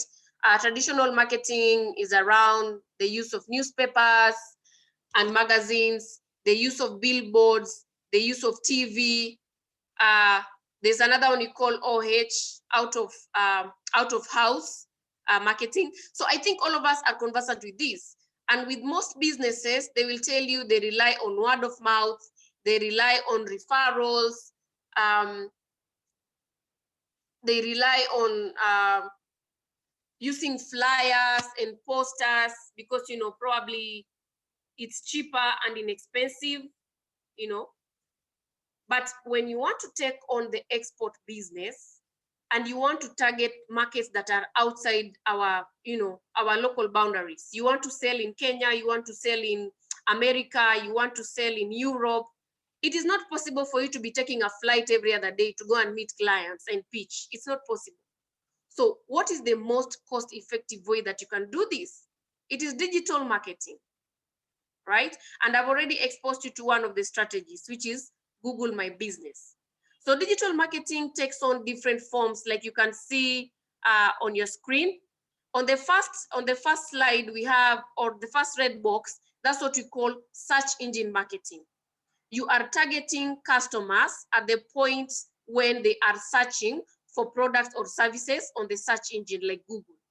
And remember, if your goal, remember we go back to the goal, if your goal is that you want to sell more, the best way and the best place for you to market online is on the search engine, right? Because the customer who comes to search for a product or a service on Google, it means they've already made up their mind. They want to buy a phone, they want to buy a laptop, they want to buy a shoe, they want to go on holiday in Uganda if you're a tourism operator, they want to buy a sweater or whatever service it is or product you offer. So when you want to increase your sales, you want to sell more, the best place for you to place your business is on the search engine, what we call search engine marketing. The second one you're seeing on your screen, the second and third, we call display advertisements. But display advertisement can be text or can be video. So for those of us who have watched YouTube before, you always see when you click on a video, on a YouTube video, before that YouTube video plays, there is usually a short video that comes up, and then after 5 seconds, it tells you skip ad. Those are advertisement spaces that people have bidded for, right? And display ad in terms of text. For example, you open a certain site, you want to read a particular story, and I think one of the people that are very notorious, if I use that word, for display ad are Jumia. So you'll find you go to a different site, you're reading a news story, but you see a Jumia display advertisement there.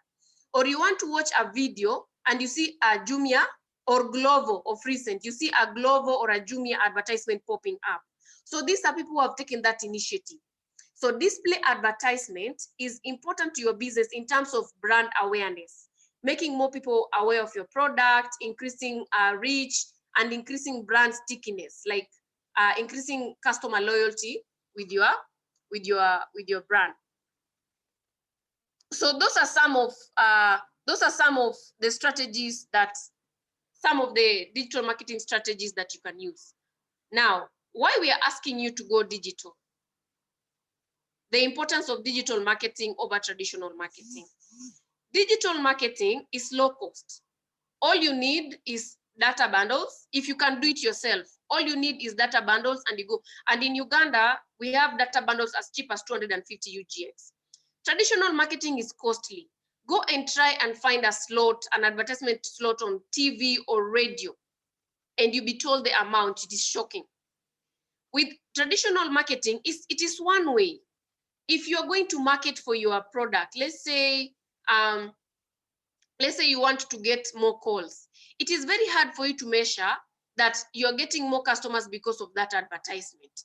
But with digital marketing, it is very interactive. You are able to instantly have conversations with your customers. They're able to comment, they're able to like, they're able to reshare. You know, you're able to have that instant reciprocal relationship with your customers. It is easy to measure. Remember, I told you there is metrics around data and insights that you're given so that you're able to measure your return on investment. Yes, this is the effort you put in, or this is the finances you put in, and this is what you are getting out. Is it measuring up? So there are so many importances of digital marketing over traditional marketing. Now, on to types of digital marketing. As I talked before, and I think Walusimbi mentioned in passing, there is search engine marketing, there is social media marketing, there is display marketing, there is content marketing, and then there is email and SMS marketing. So I'm going to tackle each one of them in the next segments. One way of marketing online is through Google Ads, right? So Google Ads, let's say, for example, you are searching for a hotel in Uganda. The results usually come out. So you type in best hotel in Uganda. Then the results come out. They are ranked from number 1, 2, 3, 4, 5, 6. The way they are ranked from number 1 to the last one is not magic. It's not abracadabra. It is essentially these businesses have taken that step to do certain actions, including search engine marketing, or what we call Google Ads, or they have done search engine optimization. So search engine optimization is easy when you've understood it, but it is a process that you need to invest in order to learn it. But the easiest way is just to buy Google Ads, and then you're able to feature prominently.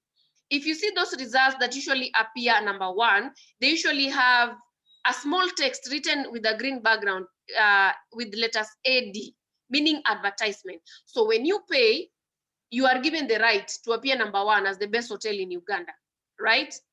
So when you bid, then you are that one is able to happen. So for you to start on Google Ads, you need to go to ads.google.com. So you log in, and then it will ask you to start a campaign. Then you go in and select a new campaign, right? So once you select a new campaign, then it's able to prompt you and ask you other requirements. For example, your goal. And when you're going online, it is very, very important that your goal is clear. And your goal will be clear depending at which point of your business you're at. Are you at the starting point? Are you at the growth phase? Or are you at the scaling phase, right? When you're just starting out, your goal will be that you want to increase brand awareness and brand recognition. You want people to know you're here. When you're at growth phase, you want to increase maybe your followership on your pages, you want to get more likes and comments and a bit of, selling. When you're at the scaling phase, then you are really, really looking to go big on buying because you've already created a considerable customer base online. So you want to go big and start increasing your profit margins and your bottom line. So also on the Google ads, it's no different. You'll be asked where you want to advertise.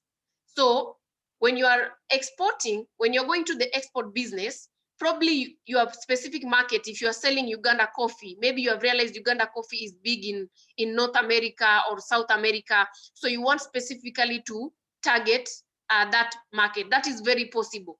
If you want to also target your local market, Uganda or East Africa, you are able to choose where you show up. And then you create your message, you put your budget. The good thing with online marketing, the good thing with Google ads or generally digital marketing is that you don't pay until you have seen the return on investment. You pay at the end once the results have been seen, right? You only pay once the results have been seen. So when you place your budget, you are able to be shown how much can this budget do for you, right? So you are able to be shown that. So you never ever pay upfront. You pay afterwards. Okay, so that's about Google ads. The third one, so right now I've talked to you about Google My Business. I'm moving so fast, guys, don't worry. I'm going to take questions and we'll clarify more of that. So we have talked about Google My Business. We have talked about Google Ads, that is search engine marketing. Now I want to talk about social media channels and email marketing. So with social media, I think we all have an idea of what social media is, right? So social media, we're simply talking about Facebook and Instagram and Snapchat and TikTok. And there's so many, it's uncountable. But remember, with social media marketing, it's not about the many, the better. It's about being strategic, understanding your customer. Who are your customers, right? Understanding your goal, your business goal, right? So once you understand who your customer is and your business goal, it will inform the choice of a social media channel. Different social media channels help you to achieve different things, right? And different social media channels target different audiences. If you go to Facebook, you can be on Facebook with your entire generation and your entire lineage, from grandparents to parents to nephews to cousins to grandchildren. Everyone is on Facebook, literally. When you go to Instagram, then the demography starts changing. You find that on Instagram, you have probably young people in their 30s, they like being funky and, So when you go to Twitter, you find Twitter is very spontaneous. It's more like an elite kind of niche market. So is your product resonating with that kind of audience? When you go on LinkedIn, LinkedIn is very corporate, very clean cut,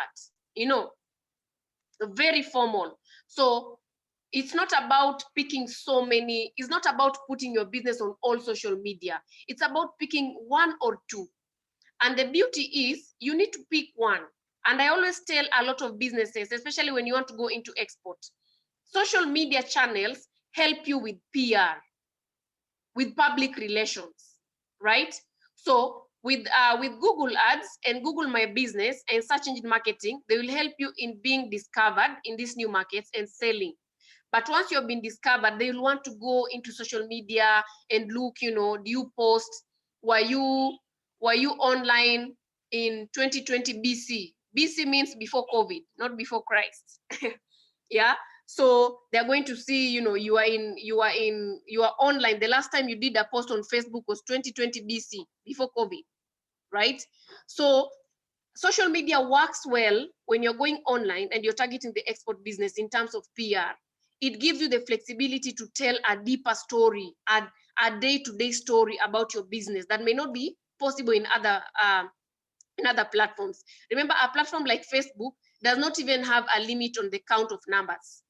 You can write essays and essays forever. So it gives you that flexibility. So remember, it's not about putting your business on all the social media channels. It's about picking one or two that resonate with two things: your target customer and your goal of going online. So I think also Walusimbi talked about this in terms of organic social media and paid social media. Organic social media is the one that you have. You go online, you write your post, and only people who are in your friend list or are in your follow list are able to see what you have shared. But now that one is declining, especially if you're looking at it from a business sense of point of sense. If you want to reach bigger audiences beyond the people that follow you, then paid social media, organic social media is on the decline, but you can mix the two of them. So paid social media helps you to reach audiences, bigger audiences that are beyond those ones that are just following you. That is the beauty of paid social media. But then you can do a mix. You can do a hybrid of paid and organic. So some posts you are paid, some posts are free. So when you are starting with your social media marketing, the process is the same. You must understand your audience, your customers, because if you get it wrong at the customer, identifying your online customer, then it means you'll be sending the wrong message, or you'll be sending the right message to the wrong people. And then now you'll complain, oh, this digital marketing is tough, it's not working. You must get it right with your audience, and you must get it right with your goal. Once those two things are in check, then your choice of a social media channel will be easy, whether you want to be on Facebook, on Instagram, on LinkedIn. And it also depends with the kind of business you're in. If you're in the salon business or the food business or the tourism business, you must be on Instagram, right? Like it's inevitable because it requires a lot of photos. You need to communicate a lot through photos. And then you need to post engaging content. And content, you can try. You can find maybe your customers do not watch your videos because they don't want to finish their data. So the best way you can do, you can decide to create GIFs. GIFs, there are so many platforms and applications that can help you create GIFs. They look like videos, but they're not videos. And it can still tell a story about your business. If you find your customers interact more with photos, you need high quality photos. And to take high quality photos, you don't need much. A lot of phones nowadays take a lot of good quality photos. So that is the part where you capture your customers. Email marketing. Now, when I started, I told you that the 4 tools that are important, especially for an export business in their digital marketing strategy. Number 1, your website, Google My Business, a professional email, and social media. So now I'm going to target the last bit of it, and that is email marketing. So email marketing is a little foreign in our local markets, but email marketing works magic in the foreign markets that you want to target, right? So, and that's why I said before you start doing email marketing, you must have a professional email, not atienojoy@gmail.com. It must be info or atienojoy@lucysweaters.com. It must read very professional. That way it will increase your believability and trustworthiness, because there's no need for you to send an email that will not be opened, or it will be marked as spam and you'll be blocked, you'll not be sent. And then you need to be very, very strategic, right? Personalize your emails. With email marketing, it's not just writing an email and sending. You need to really understand your customers, do research on them. And then the best way for you to get your email marketing successful is that you need permission. Don't go to PSFU, or don't go to Uganda Export Promotion Board, or go to Uganda Women Entrepreneurs Association and then get their lists and then pick the emails and then starting sending emails at random. That is so wrong, that's unprofessional. Make sure you have permission. And permission is as simple as doing a survey and asking them, do you want to receive emails from us? If they say yes, that one means they have subscribed. That is the best way that your email marketing strategy will be successful. Get permission. And then make it simple. Don't write for people a novel in an email. Nobody will read it. Make it brief and to the point, right? Brief and to the point. Sometimes people call it an elevator pitch. It is very short, but to the point. But if it needs to be very long, then you can link it away to maybe a blog or redirect them to your website so that they can see more. But in an email, make it short and to the point. There are so many platforms that can help your email marketing strategy be successful, but MailChimp is the best because it has a free version and it helps you to personalize. Imagine if you get an email that is written, dear all, or to whom it may concern, or dear sir or madam, and an email which is written maybe dear Joy, or dear Richard, or dear Stella, or dear Michael, or dear Rebecca, or dear Siraj. Which email are you very easily going to open? It's the one that has been personalized with your name, because you are able to think, okay, this person knows me. So that's what such platforms for sending email marketing strategies usually work. That is MailChimp.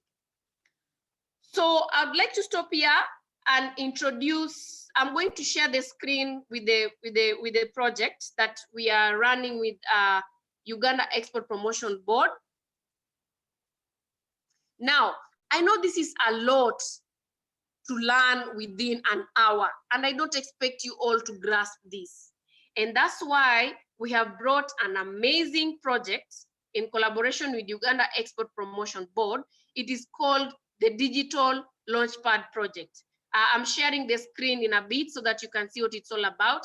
But put in simple terms, is that for every business that has joined the call today, we are going to do free digital marketing for you for 1 year. Can I get some claps for me? On the chat button, you can clap with an emoji. So all the businesses on the call are getting free digital marketing services for 1 year. And what will this entail? Number one, we are going to give you all a free website. If you already have an existing website, we are going to give you a revamped website. You are going to go through it and revamp it and redesign it in collaboration with you.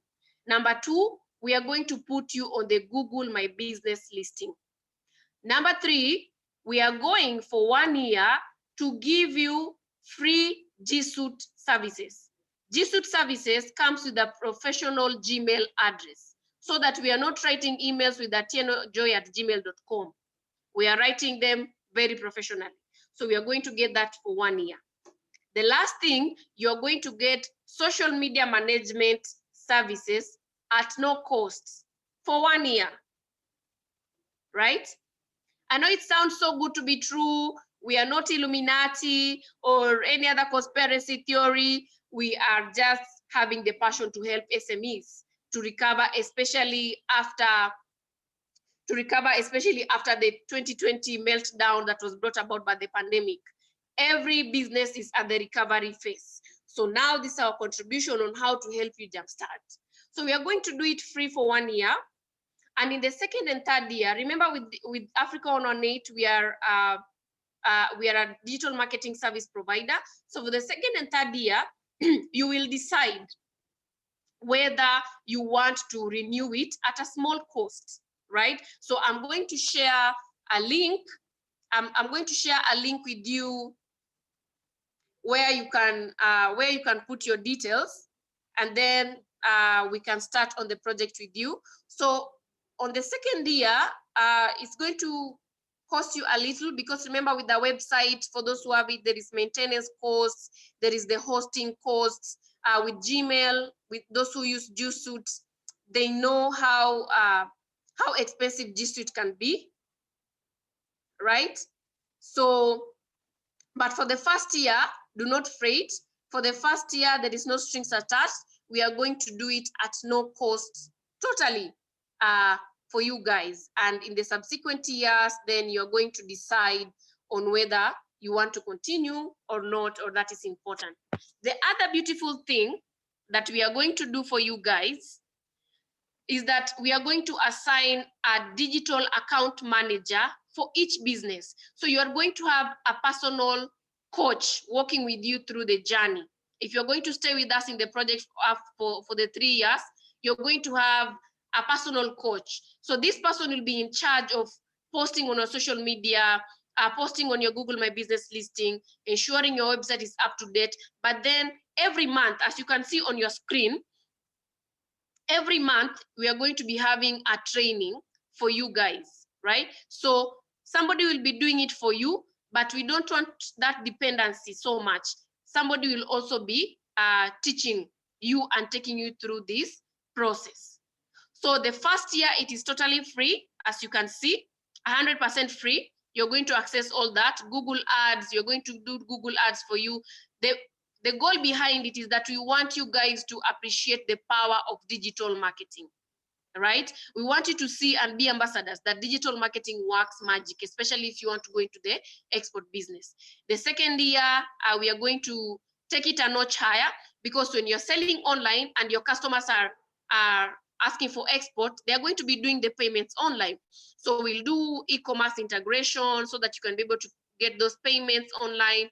We are going to increase your access to financing, because you're working with different partners like Stanbic and Equity and EcoBank that already have their in-house accelerator projects, right? So the third year is also going to be the same. We are going to do monthly coaching with you.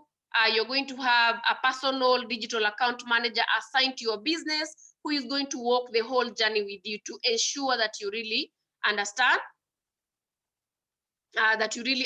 what is supposed to be done. So guys, that is all I had for my presentation. Probably I've talked too fast, but I'm still going to be here to take your calls. So thank you so much, guys, and I'm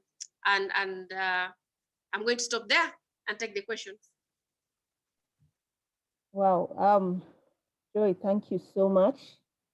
That was really a full basket of goodies for our participants. Thank you really very, very much for that. There's quite a lot of participants that we can have. I'm sure that we shall be having more and more sessions on the digital marketing.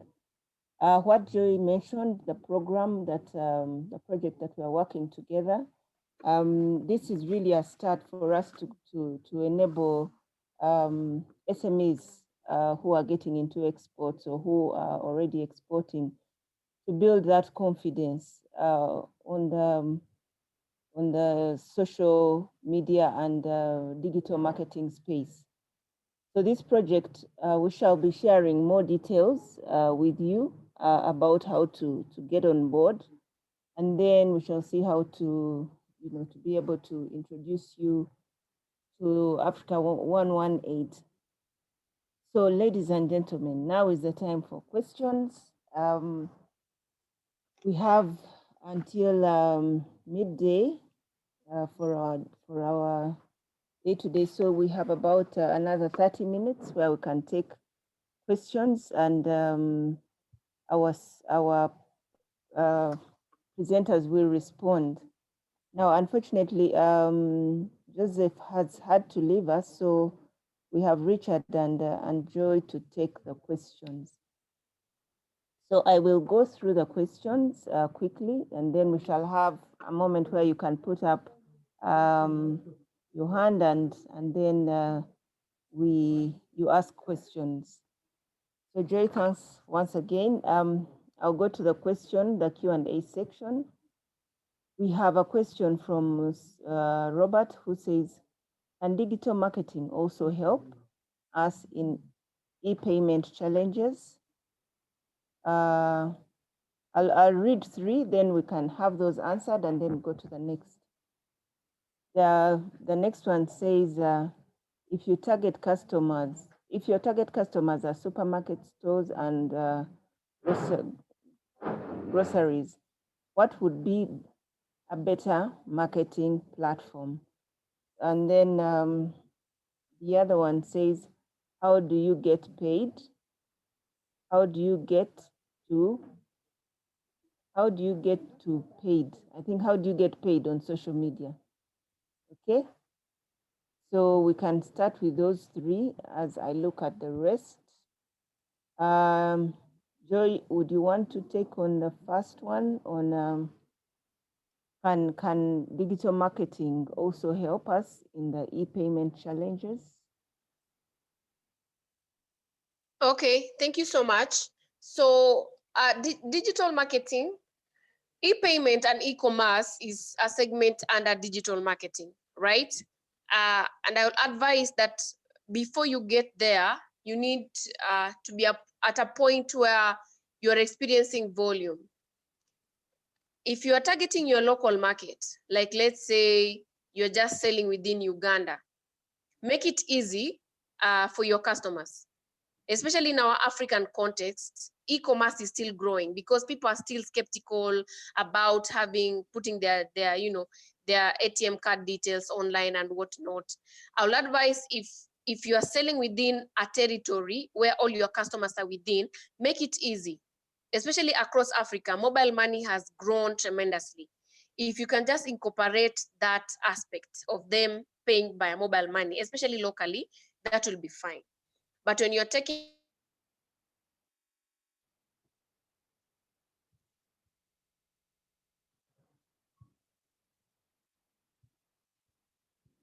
Sorry. Joy, we can't hear you.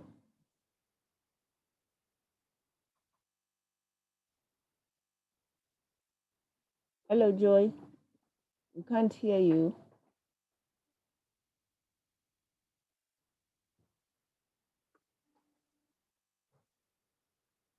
Joy, are you there?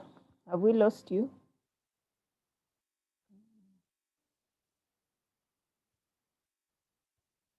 Okay, we seem to have lost Joy.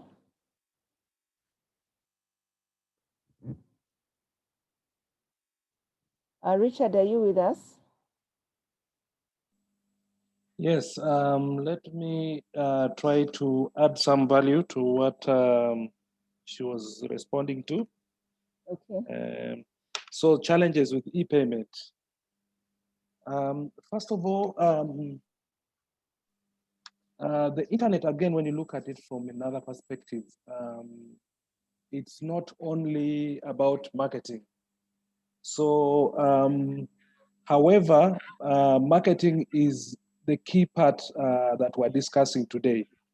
When you look at the internet in general, you find that the best way to approach it is to start basic and then you grow step by step.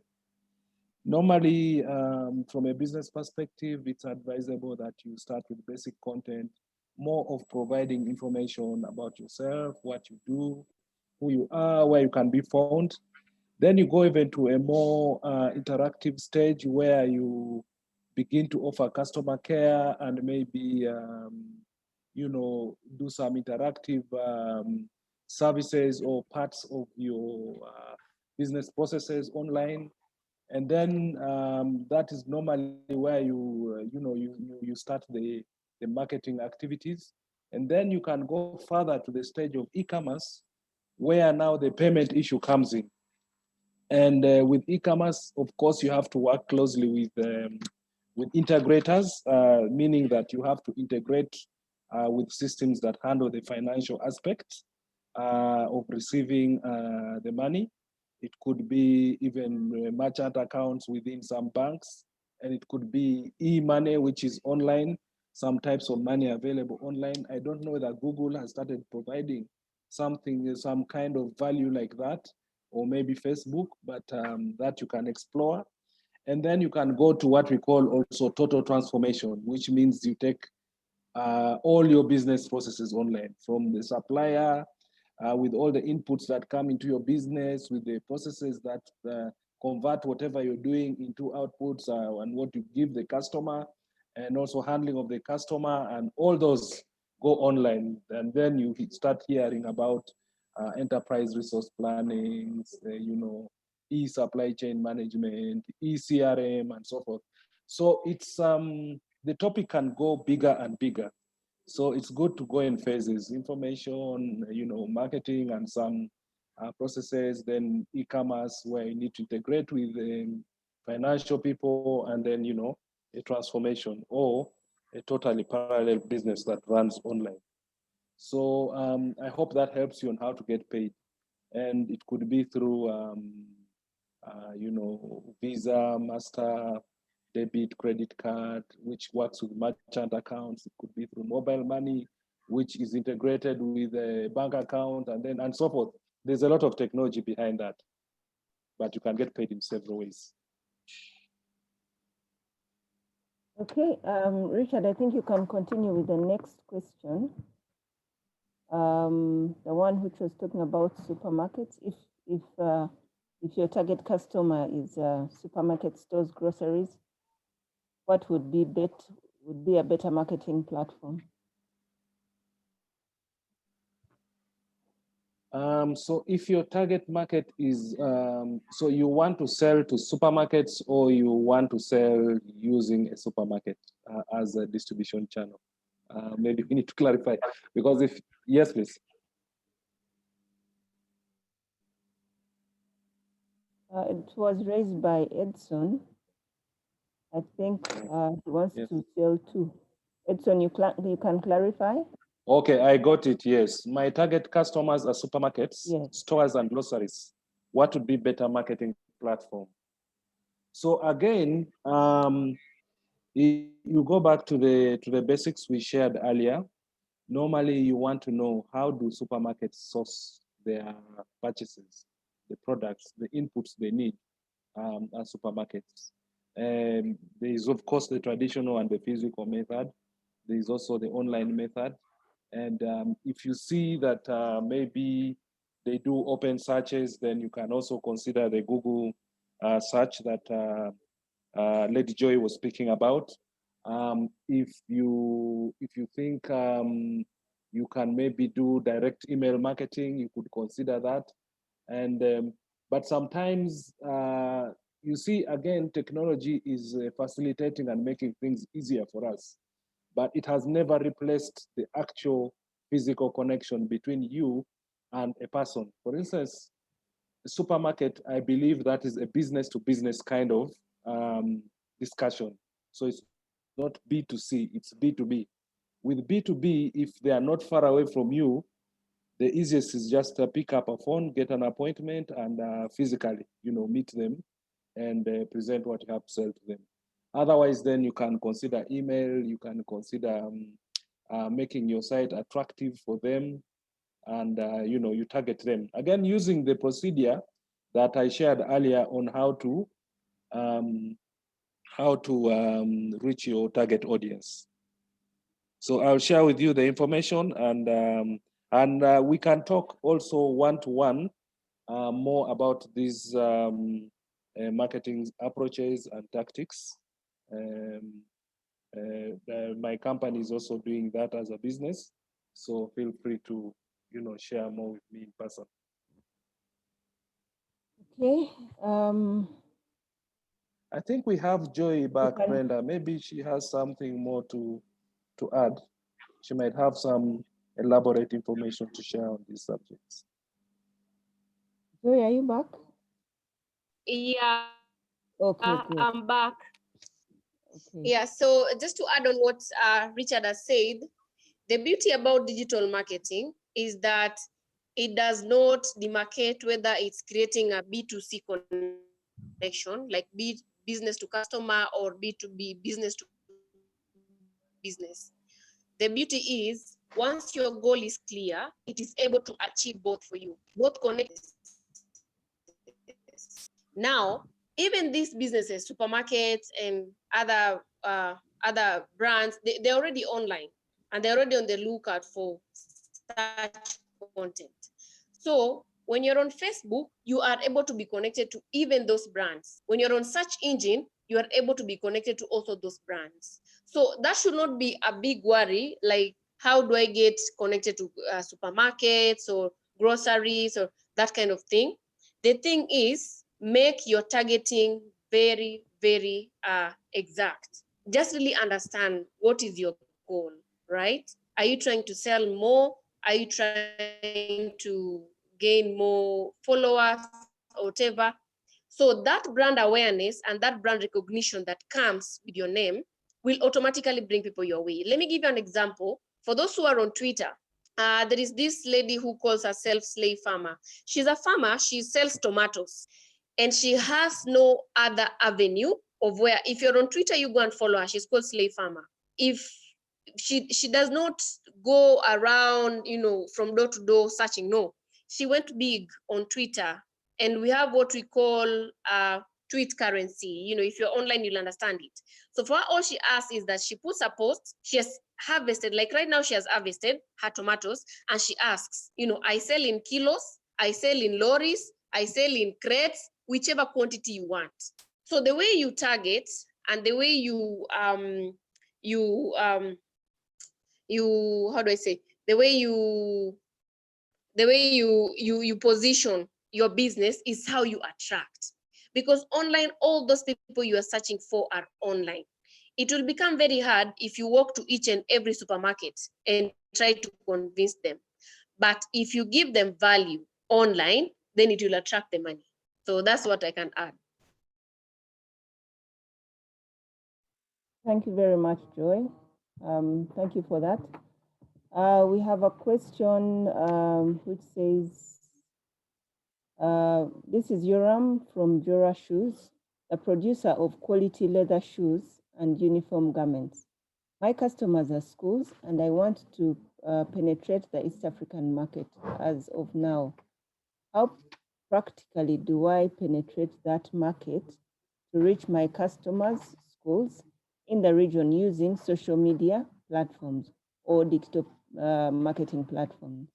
This is to Richard and Otieno and others here. So who wants to go first, Richard? That is another tough one. Eh? So yeah, just it's not complicated. So I don't want everyone to get worried. It's not complicated, but it's also not one suit fits them all.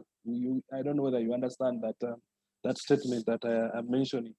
You cut your clothes according to what fits you and what your target market is. So in marketing, we have we have the process right from visibility, market studies, to actually planning and actually identifying the strategies that you're going to deploy and the channels you're going to use and what they will cost you and so forth.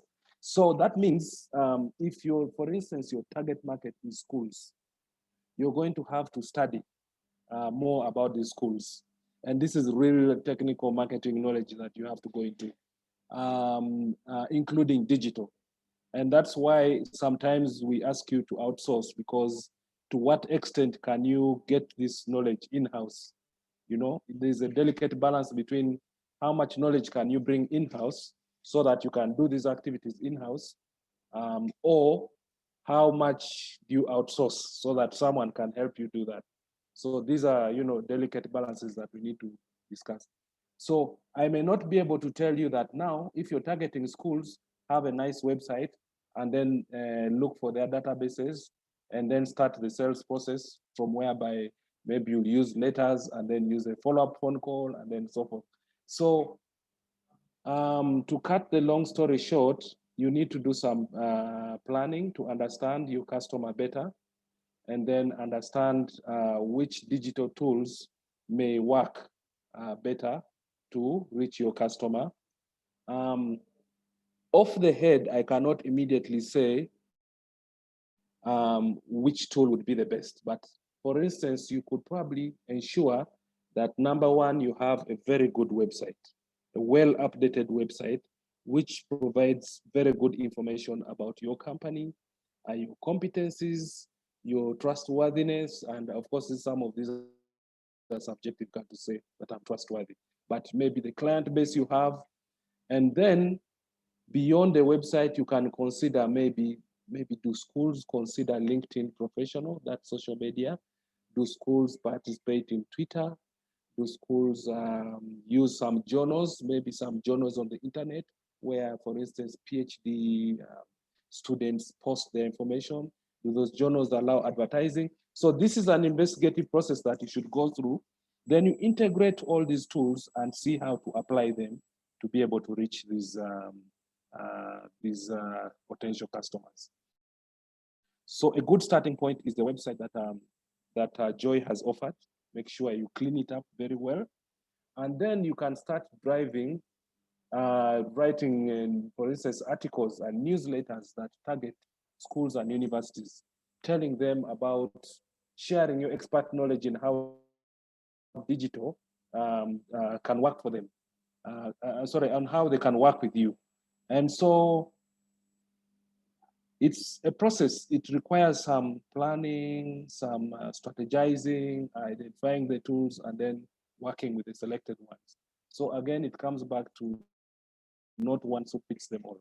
But I'm available to consult and to advise, and I can do free advice to a certain extent where I can reach. And then beyond that, of course, these are time-consuming and paid services that people make earn a living from.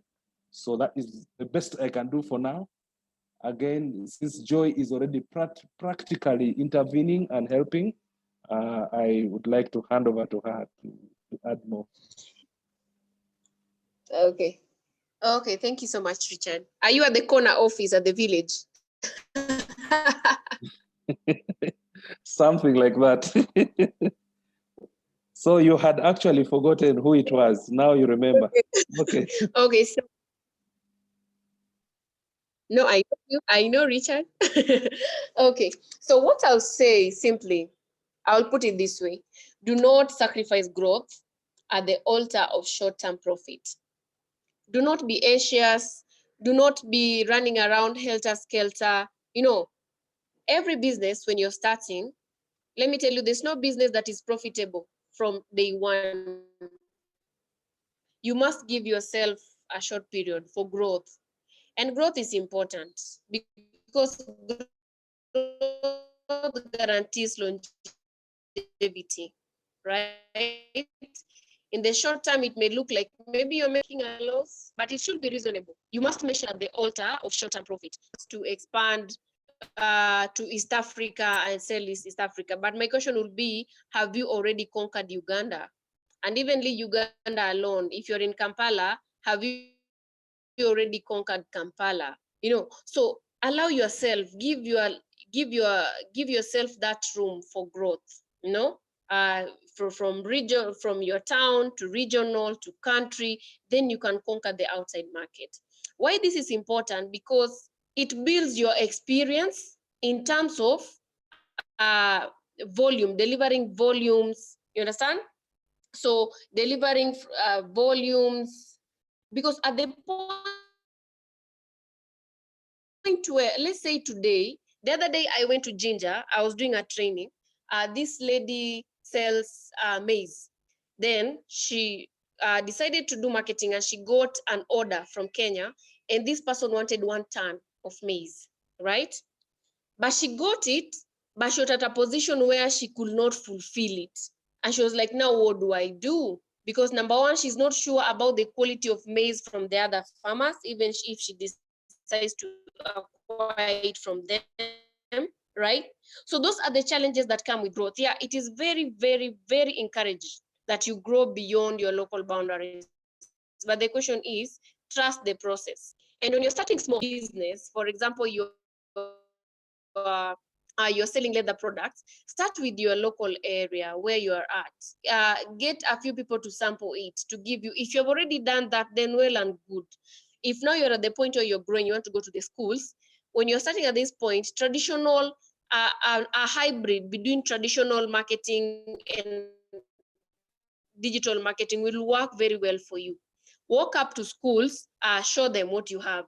Attend expos. You know, if you hear teachers are meeting somewhere, they're having their meeting, go there, book a tent, showcase your products, have your cards, give them out, explain, like make sure you're taking every opportunity. If there is an expo at Chambogo University, go there, book a tent, showcase your products, right? But then also do the digital part of it, because like I said, digital marketing does not choose that now, okay, these ones are for customers and these ones are for business. It is able to do that for you. But then you need to target. If you're still at the growth phase, then please conquer Uganda first. That's what I'll advise you. Try and conquer the Ugandan market, because this review from the local market will give, imagine, and those are the, you find a company was given a tender by the government, which was the company was formed 3 months ago. You understand? Or it cannot be found anywhere. It does not have a digital footprint. There is no good reviews about you. Now, when you go outside, you will be investing resources into your digital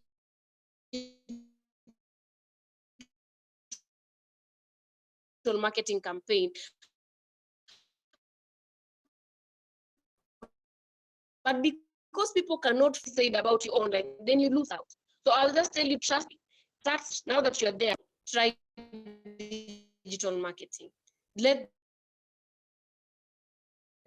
both of them work for you, right? Make sure people are page is growing. Make sure your website is up to date. It has good graphics. Has good. Once your local is in check, especially like in Uganda, now you are ready to take over East Africa, right? And the way you target them, it is very simple. Once you are there, and I told you about keywords, right? So imagine a headmaster is going online and is searching for leather shoes for the school. You need to ask yourself, what are some of the words that they use? Maybe they're looking for leather for brands online, whether it is the Uganda are being run by human beings. So it's all about targeting, understanding the keywords that they're using. When somebody is coming online and they're looking to buy leather shoes in bulk, how are they going to search for that? Maybe they're looking for leather shoes factory, or leather shoes in bulk, or leather shoes wholesale. So once you integrate this, you're going to get these people automatically. So I hope I've answered it a bit, but for more, I'm like, Richard, you can see me later. There's a way I'm going to charge you guys for your adverts. Yeah? Okay, thank you very much, Joy. The next question is, what digital marketing is good for us with new entrants in export markets, especially dried Africa bird's eye chili? Helen, that's from Helen. Joy, you can take that.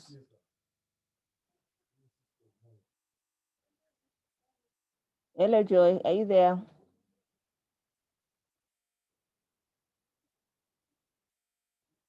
Joy, are you there?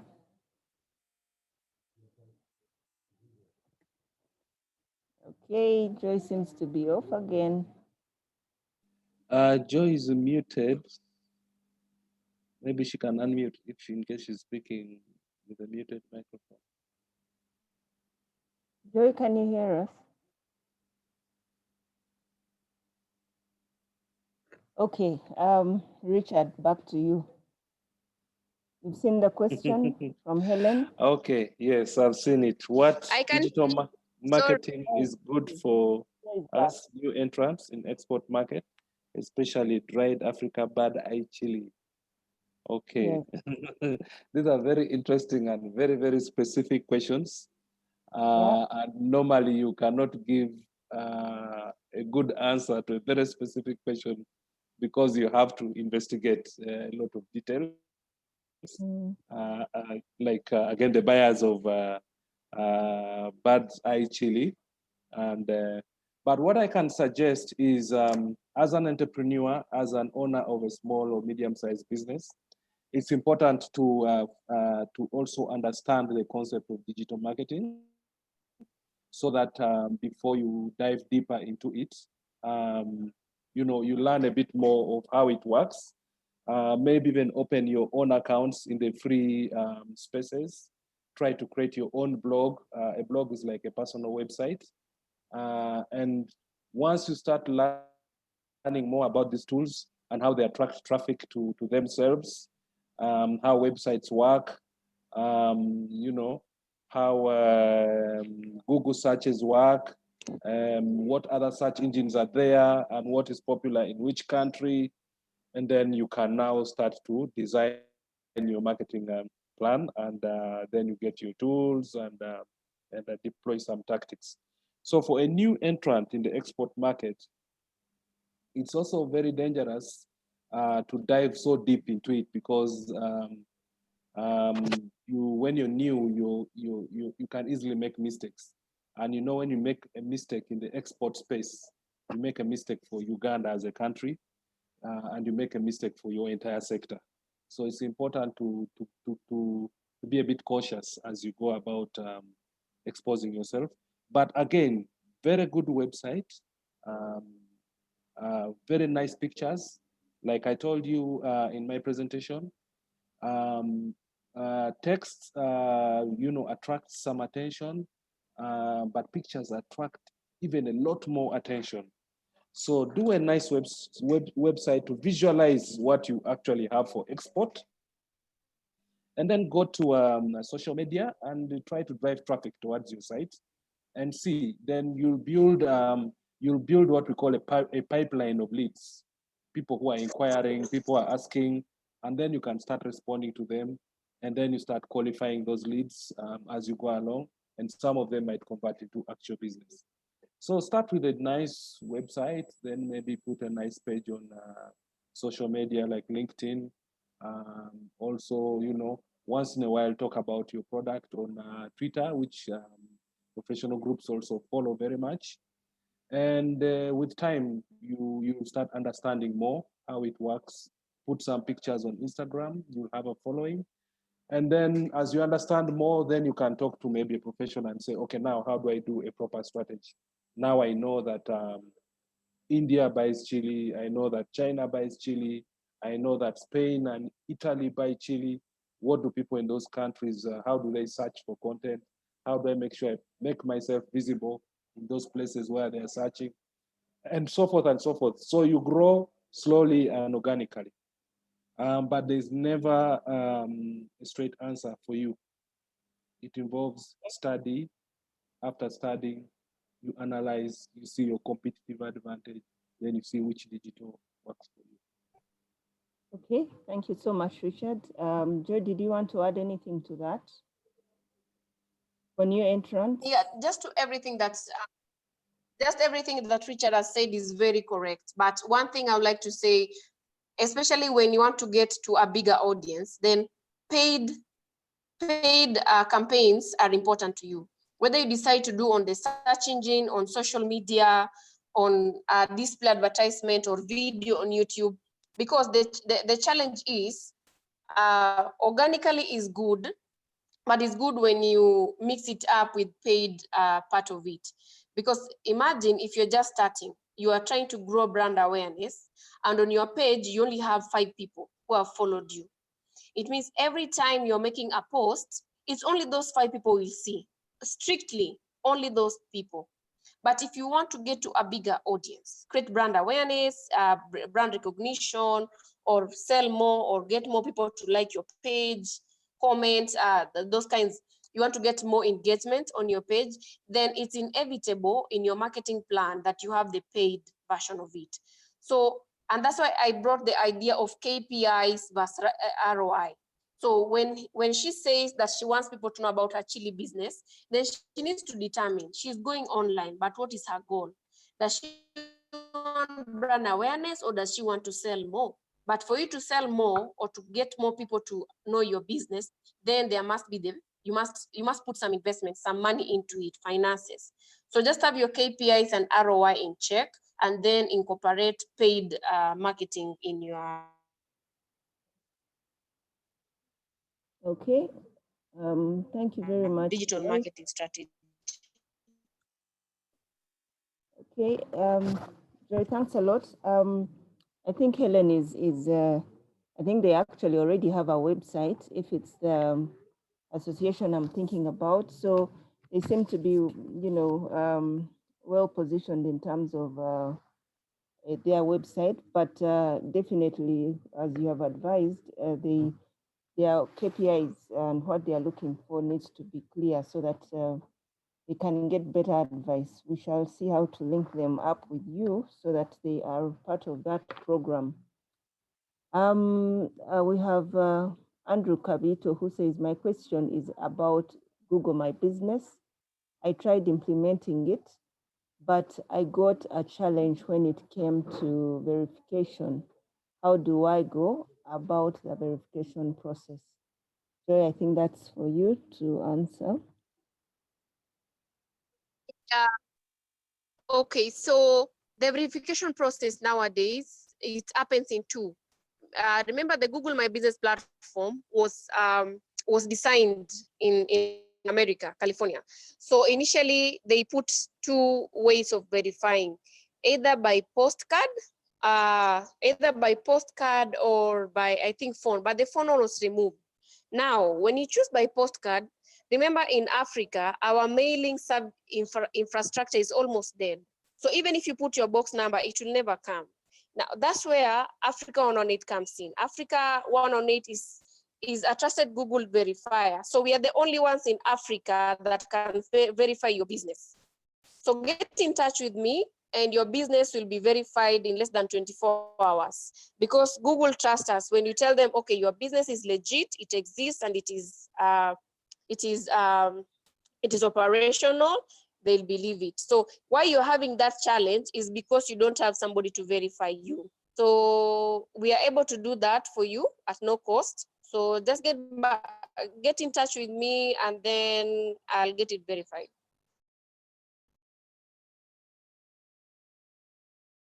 Okay,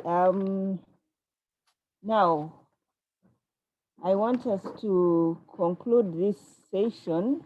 The questions may never end, but I think we have fully got the gist of what our objectives were today in terms of fully appreciating how to get into the digital marketing space. From what Joy offered, I can see Teddy saying, thanks Otieno for the support.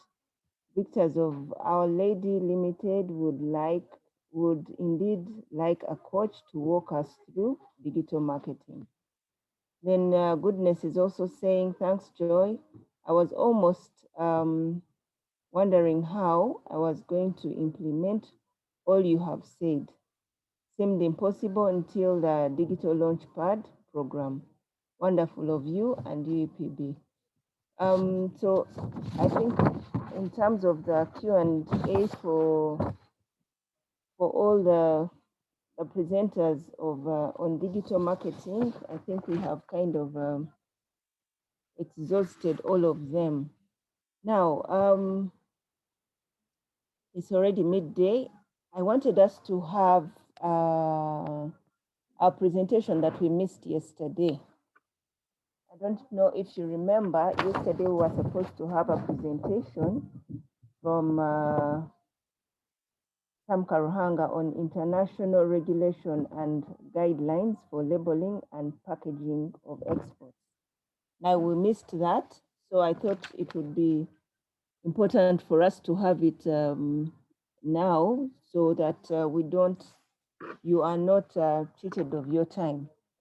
So before I conclude the digital marketing part, I'd like to fully appreciate our presenters and then ask that you stay on listening to this. In case you have any more questions on digital, we shall go back to that. But for now, let's listen in to Sam Karuhanga as he takes us through labeling and packaging regulations and guidelines. This is very key because we have a lot of challenges with how our exporters package and label their products. And looking at the direction of international standards and what they require, we need to be able to fully understand that. So Sam, you have a few minutes, maybe 30 or 20 minutes to go through your presentation. You're welcome. We can't hear you yet. Please unmute and unmute.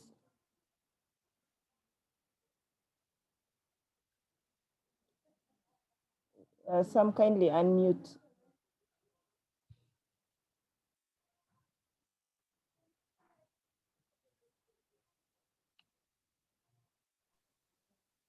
Can you hear me now? Yes, we can. Please Yes, go ahead. Is it a good afternoon? Is it a morning to all participants? And I'll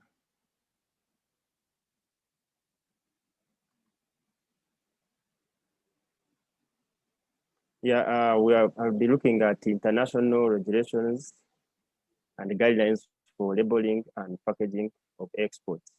My name is Sam Karhanga, like I was earlier introduced, and I work with Uganda Export Promotion Board. The presentation. Hello. Sorry.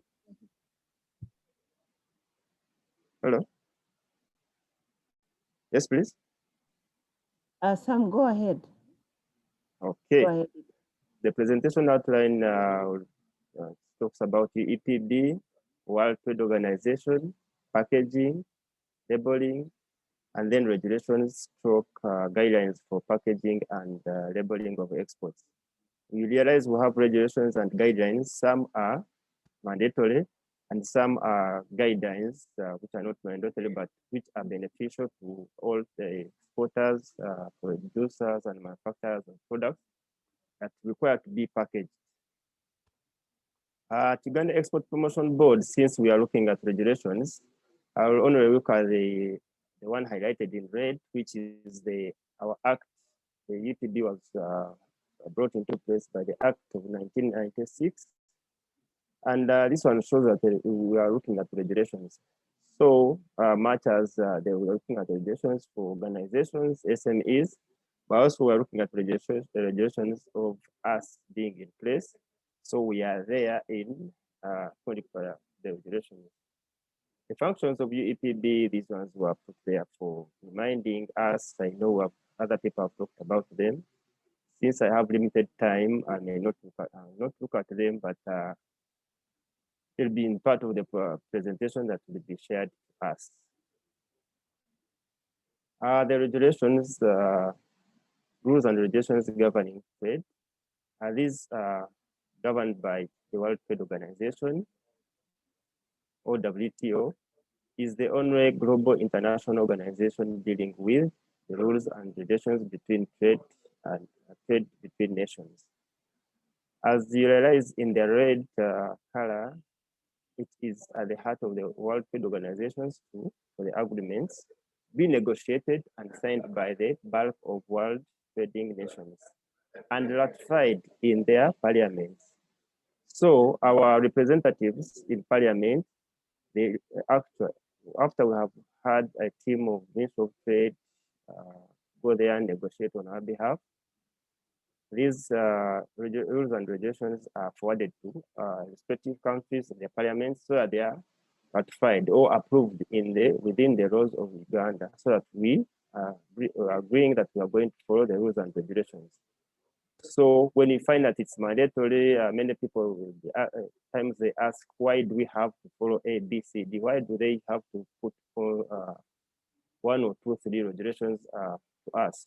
It's because we agreed to them and our parliament approved them and were approved within our laws that we follow the same guidelines to allow trade amongst nations.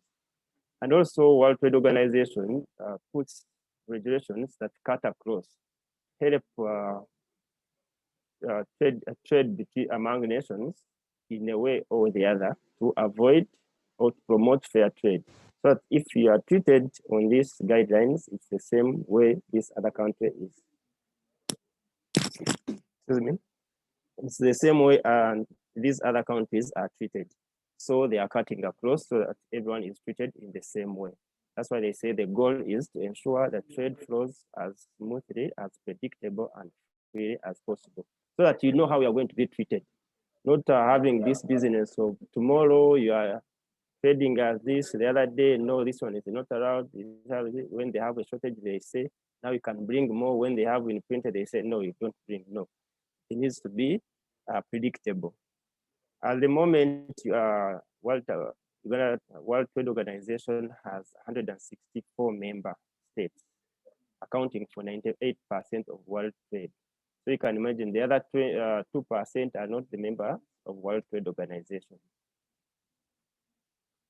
That is a picture showing how the meetings are conducted at World Trade Organization, if I can remember well. And the nations sit according to alphabetical order. And you find Uganda is a member, is the neighbor of the United States of America. If I'm not mistaken, they sit around here, this corner. Technical regulations. A technical regulation is a document which, sorry, I want to minimize this so that I can have. Technical regulation is a document which lays down products characteristics or their related presence and product methods, within which compliance is mandatory. Likewise, packaging and labeling they are mandatory. As you will be looking down the forthcoming PowerPoints, because we would need to give enough information to these the consumers to have this information. For example, if you have a consumer pack, let's say medicine, you have to have a prescription of how to take this medicine, how to preserve this medicine, and how to use it. Now, it may also include or deal with exclusively with terminology, symbols, packaging, marking, or labeling requirements. Because some companies may not use a real word, but when they are labeling and they're naming their products, they may call it, for example, SK. And SK, you find that one is a mark or a symbol, but representing some car hanger. The rules and regulations, WTO has 2 rules and regulations, mainly covering trade. One is on technical barriers of trade.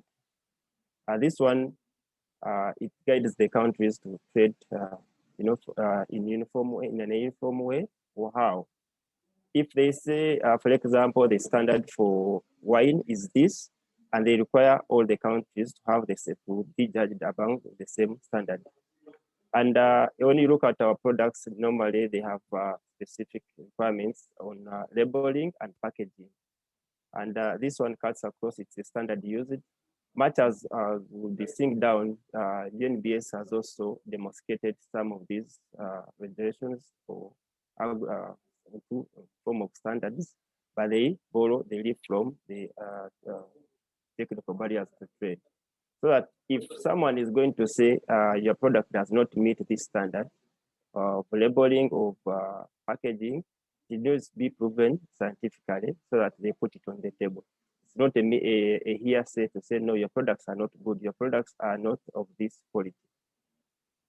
The next one is on the sanitary and phytosanitary. This one applies more to agricultural products which are not processed. For example, green coffee beans, sesame seeds or oil seeds, can talk of fresh fruits and vegetables. They have standards to follow under sanitary and phytosanitary agreement, which were developed and guided by the Codex. Codex is an international organization that is responsible for the health of agricultural products and animals that are consumed. And in that, if they are consumed or if they are exported to another country, they will not injure or affect human life or respective of similar products or animals. For example, if you took an animal with foot and mouth disease from Uganda to Rwanda, then it would affect the other animals. But this regulation puts in place standards and procedures to follow to make sure that whatever is exported or consumed, even within the country and outside the country, does not affect the two, either human health or animal or the plant. Packaging, which I think that is what is mainly on this topic, packaging and labeling. It refers to the act of designing, producing a container or a wrapper of a product. It is one of the most important parts of marketing, as you may be aware, as clothing is to humans, packaging is for products. I don't forget, or every time I'm talking about packaging, I remember my former executive director used to have an example of a person who used to go to the bank trying to apply for a loan. And every time he went to the bank, he was always rejected. His application was always rejected. Then he met a person, said, but have you thought of changing how you dress? And you see, and maybe that one might help. The next time the gentleman came in a suit, dressed well in a suit, he was welcome, and then he was given a what? A loan. So it was also packaging himself. I know we can have very many examples amongst ourselves, even in here, but that is one that I can remember. Packaging is in 3 forms. One, there are 3 levels. We have primary packaging. This one refers to the first or immediate container. For example, a bottle of mineral water or a vaccine. It's a bottle, it is a container, it's that one that can be used. Or normally what we find in shelves of the pharmacy, of the shops, for example, a bottle of water, bottle of soda, or any other pack that is, you can pick, they give you in an envelope or a conveyor and you take. Then second packaging refers to the further packaging necessary to storage. For example, when you find you have a bottle of medicine or whatever, or then it's given a second pack, which is a box, in form of a box. This one can be explained by a syrup. You find a syrup is a bottle, either plastic or glass, but then again, it has a box that it goes within, which contains, again, a leaf with more information on how to use the medicine, but also outside the box, which has a prescription kind of. Packaging, when you look at it in terms of figures are not very big, but when you look at the biggest part, this one, 50%, packaging is mainly in food. And beauty products and pharmaceutical and beverages also follow the same percentages, 15%. But what does it communicate to us? And this one will be guiding why you will find much of the information is going to be regarding talking about food packaging, because that is the biggest percentage that requires packaging, and and its relevance to safety and protection of the products.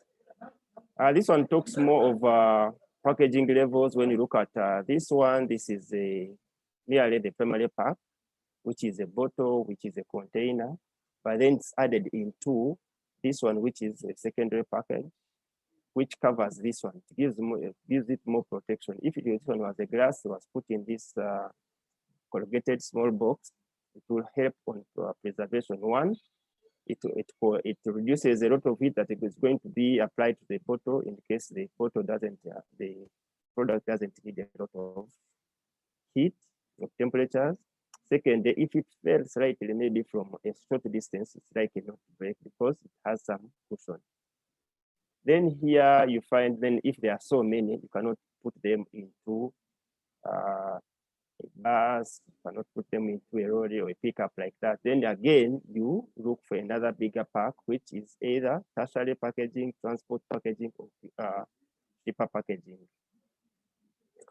According to our standard of Ugandan standard of labeling, that is US 1028 of 2013, a label is any written, printed, or graphic matter fixed or applied to, attached to, blown to, formed or modeled into, embossed, or appearing on a packaging container and product for the purpose of branding, identifying, or giving any information with respect to the product of the contents of the package.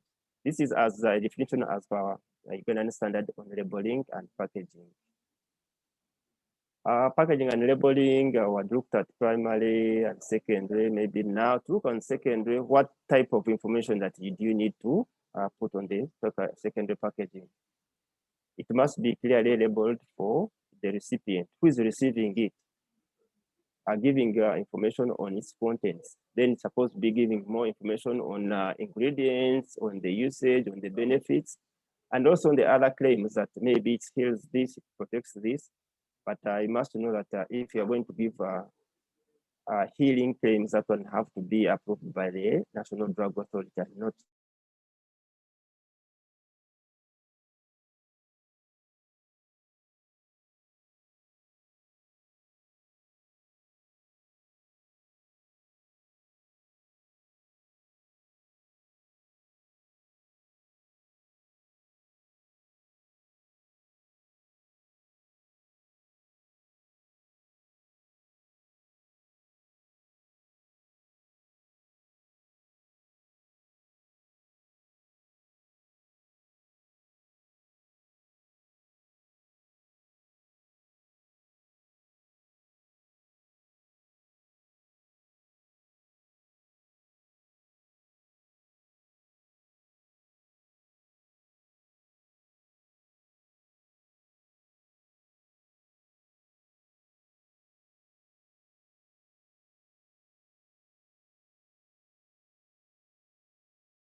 Very sorry, we got a technical hitch. We got a power blackout here on the building.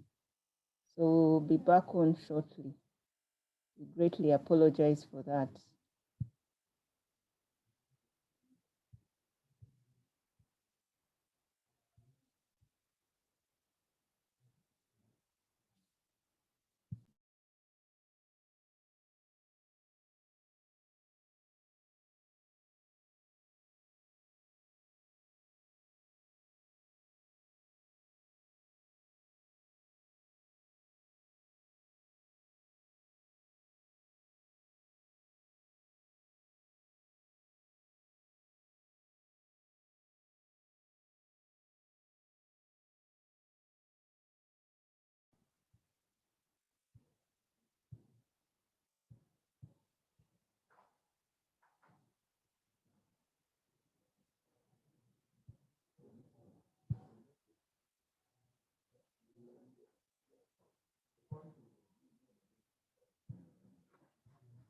Okay, sorry about that.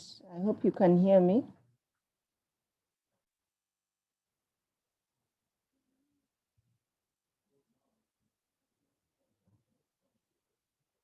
Can you hear me?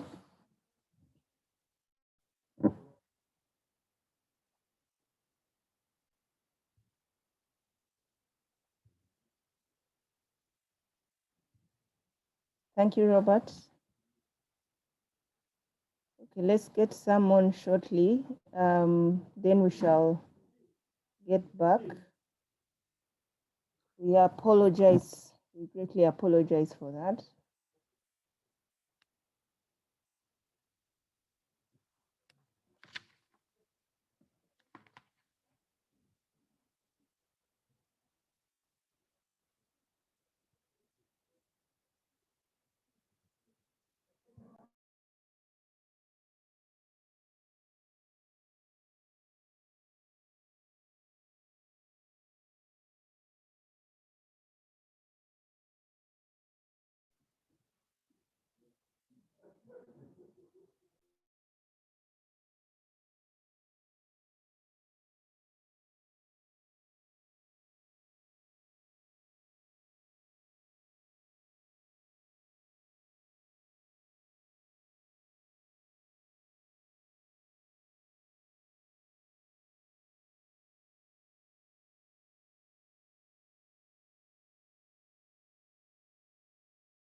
Okay, Sam is now on again.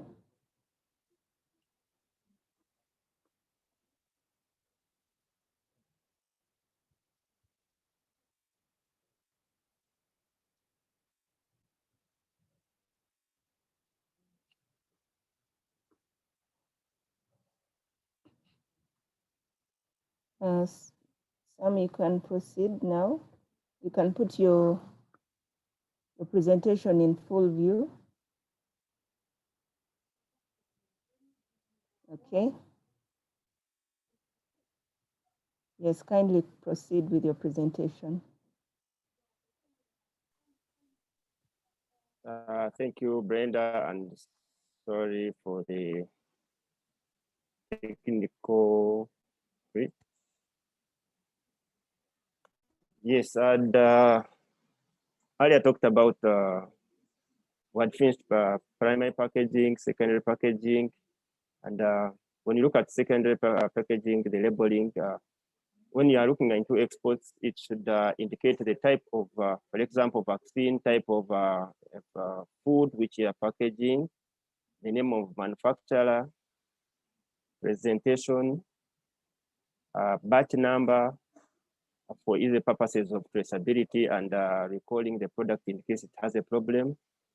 Date of manufacture, that one is mainly common for looking at when the expiry date to help us to understand whether this product is still on or it's no longer available for usage. Quantity and storage conditions, these are very key, especially for products which require certain conditions. For example, medicine. We've also seen products like flour, they don't need where they are humid. Even the grains also, they don't need to be on the ground, they need pallets, help them to look at maintain the quality of the products. For example, we have been having, if you could remember, we are still having a problem with the challenge of aflatoxins with maize. Some of them come by post-harvest handling, and that one go by with storage. Reason being that at times they are not lifted from the ground, and they get kind of that humid that affects and cause aflatoxin. When you look at tertiary packaging, this one same as transport or shipping packaging, and it must be clearly labeled for international transport with the final address and other details. For example, where is it going, who is receiving it, and all labels of tertiary packaging must be attached to 4 sides in luggage. On the left side, and on the top, because you don't know where the person will be facing when it comes out. Much as we may have also,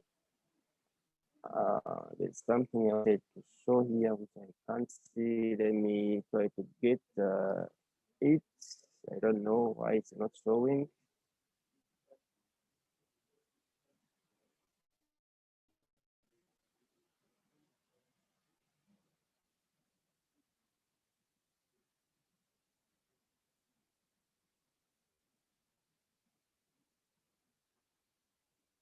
Yes, I wanted to look at this one.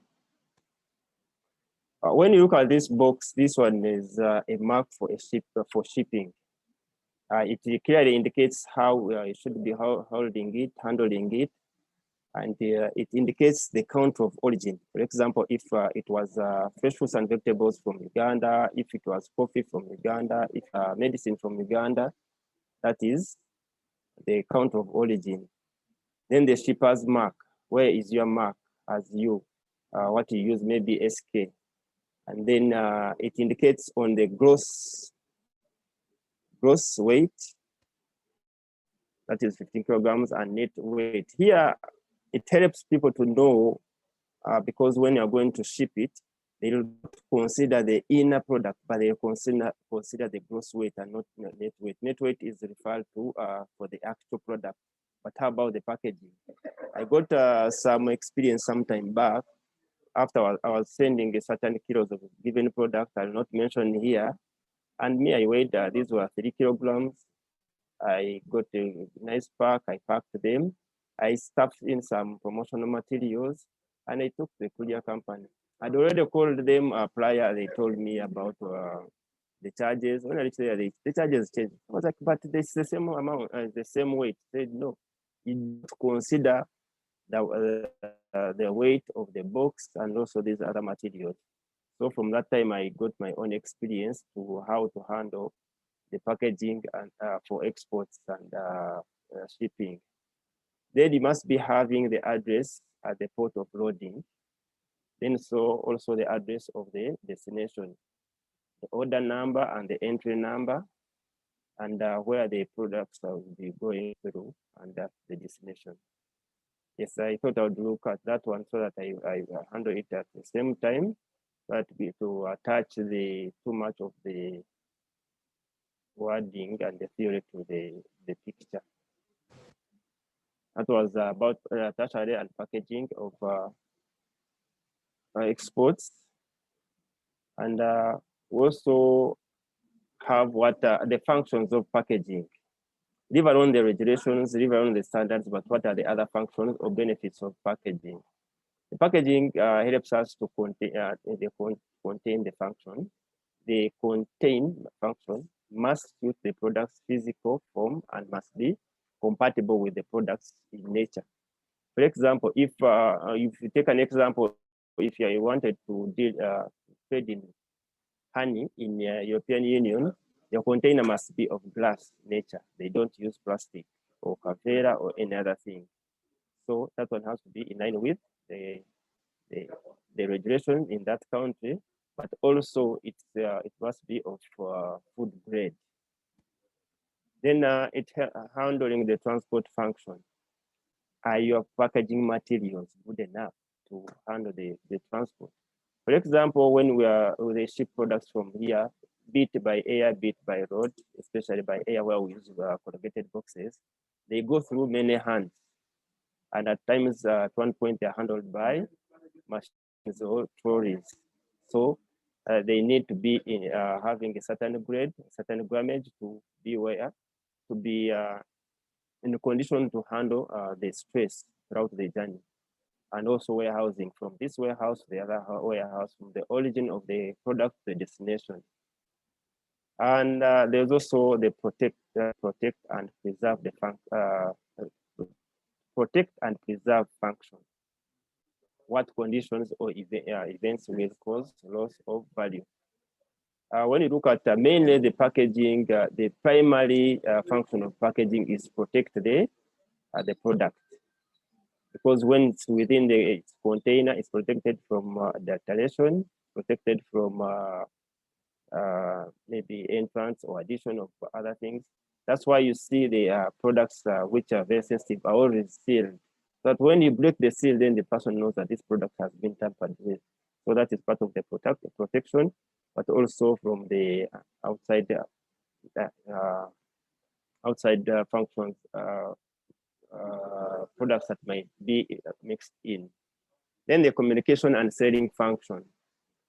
This is simply quick for point. For example, if we have a well-packaged product and label, it's very easy. This one is common with without being unfair to any gender with ladies. Attractive colors, bright colors, nice looking. There you have them. You have the market at your palm of your hand. Because once it's attractive, once it has colors, then people will go for it. And also this one adds on the selling speed, how fast the products will sell, because the product will add some value too, but you also do the attracting of the buyers to the product. When you look at packaging, also maximizes the use of the unit load. For example, when we looked at primary packaging and secondary packaging, you would not package so many products in a container if you took them as a primary pack. But when you pack them in the secondary box, then and also the tertiary box, that one occupies a given space within the area. Then you can always put this on top of the other because it has a surface where you can only one to the other. Then convenience. A good example I can take of this is small jerrycans of cooking oil from processors of cooking oil in the counter without mentioning names. I've seen 3 liters up to 3 liters of yogurt jerrycans, as opposed to the pints. So the jerrycan becomes convenient, and also at times people get a byproduct out of that. They get the jerrycan as a container, so it adds on to the advantage of after using the pack. What should you consider when you're looking? What are the considerations of the packing materials that you would use? Primary material that can for a packaging, they must be withstanding stress, allow proper marking. For example, there are products at times where it is too small, or the material used they cannot be marked on or cannot be printed on. So it should allow that. They should also meet the product standard requirements. For example, food grade packing materials. There's a time here, certain company wanted the packaging materials to Rwanda for packing food, but they had to be taken through UNBS, the company here, make sure that the packs that were exporting had met the food requirement, as it was the requirement in the importing country. Then what are the environmental requirements in the target market? As we'll be looking down there, we're looking at products which do not affect so much the environment, much as it should be taken after in the recycling plan for a given country, but also the products should not be so much. That's why we have seen in East African community, 2 or 3 countries have banned the use of kavera. Much as here we are still struggling, but I think we also get there. We need to start as the individuals to not use the kavera. Then it will, by the time if you give it time, we will find it working here. Then also another consideration should be looking at economies of selected package. Know that quality goes together with the cost. We have had many incidences here where people are excusing one another. When you go to an exporter, will tell you the packaging materials these are the ones we have. Much as we know that we have don't have high level packaging materials produced here, but also on many occasions UEPB has interacted with both the manufacturers and the buyers of packaging materials. We opt for cheaper materials, not knowing that if it's expensive, we can always incorporate that price, that cost into the price, and people like good packaging materials. Many times I've had incidences where our boxes collapse on the way, especially for fresh fruits and vegetables, before they reach the destination. Why? Because the weather is different from where here and where the destination markets. Secondly, these production, these export products go through many hands. From our pack houses, the handling company at Entebbe, then the airline, from the airline, then again to pallets. Then from there, by the time they reach the owner, the boxes will have been dismantled. And now the International Standards Organization model has some of the examples. These ones are so much on the pallets. Maybe we go straight to the products. I know there are many companies here, but we'll try to pick on the commonly affected subsector, which is fresh fruits and vegetables. For example, when you look at the appropriate box which should be used for a given product that's produced in Uganda, let's take an example of these 2 in red, hot pepper. You're supposed to have, the recommended box is supposed to carry 4 kilograms, and its height is supposed to be 12 centimeters. But as we'll be looking down, we'll see how these companies are doing what? Packing more volumes than they required in the box. Another one causes challenges with the buyers or the destination market. When you look at avocado, they try to give you the estimate of kilograms, which is 4 kilograms, and the estimate number of fruits given the size. They can range from 7 to 16, and the height can be 10 to 12 meters. Passion fruits, that is 2 kilograms, and they can give an up to 8 centimeters. This is an example of the boxes at Entebbe. You can imagine this is a box, and the products are peeping. This one is not acceptable. And you can see how they have been try to control to protect them by adding on strips to hold them. But this box should be covering properly, and they should not be peeping. That's why these aeration spaces are left in here to let them breathe, but not breathe from these spaces that which are left up here. This is an example of a box packed of passion fruits packed from here in Uganda. So sometime I hope this company has improved. But the most important thing that we should pick from this example is this. These are marks, these are labels of a company and indicating this is an organic passion fruit. These ones you see. As we'll be seeing down, we can label products at the different levels. Even a single product can be labeled. And this is an example of a box for transporting Cavendish or Bogoya. And you can see, even also these ones are labeled, and they are not going beyond the level which they are supposed to go. And that's what we should be borrowing from. And this one is a little bit an old box, but they have seen been improved better than that. This is a comparison now. It's an export versus a local market. When you look at other functions of packaging, this is okay. Yes, they are for protection. They reach here without many bruises. But look at this. When you're going to export, you're supposed to harvest Cavendish at the garden, and you pre-pack at the garden. Then you can now again pack from the pack house, so that you don't, because once it has bruise, it gets bruised. Any bruise that is not of quality. You know, quality is different from safety. We may go into the details. This is transport packaging for purposes of just showing. These are mangoes in Uganda, and these are mangoes abroad, or heading to abroad. Now here you can imagine the pressure down there on the first layer of the mangoes here. Here, much as there are many, but they are protected, and they are given a number of boxes which can be on top and which can be on the horizontal, protect the pressures on the last one. These are some of the pictures showing packaging. You can imagine this is in the market, Japan. This is in our own local market here at Nakasero market.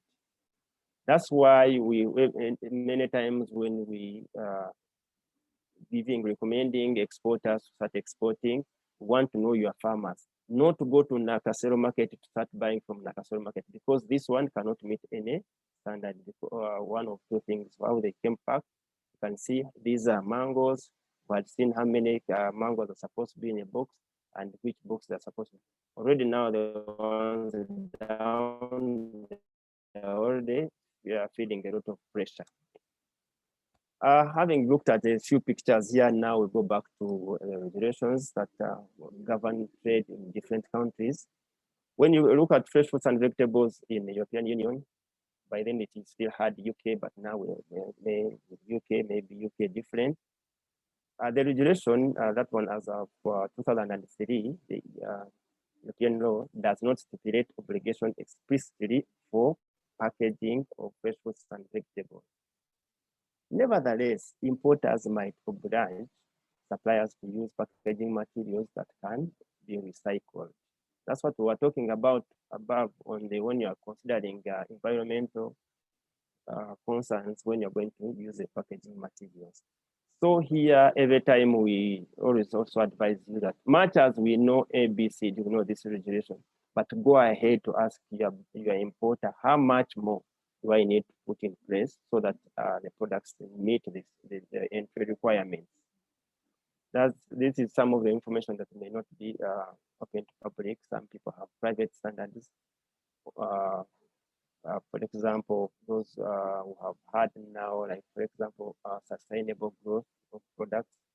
Yeah, for example, if you're going to produce certain products and you are cutting forests, cutting trees, then has also become a requirement. And if you are carrying out green farming, you should be indicating it. There's a certain mark that comes that. That one is for the fresh, and for the processed. The importers can ask suppliers to use packaging materials that can be recyclable and the directive. Down we'll be seeing how they have gone ahead, and they have, for them now, they already have estimates or projections. And they are saying, at the current, you are looking at all packaging materials, 55% should be recyclable. And 2025, 65% of the packaging materials used should be recyclable. By 2030, this 70% of all packaging materials should be recyclable. But when you go down, you see that these are different packaging materials have different numbers or targets of the given time. And here the lowest being wood. Maybe it's because wood doesn't have much effect on environment, since it can is a road.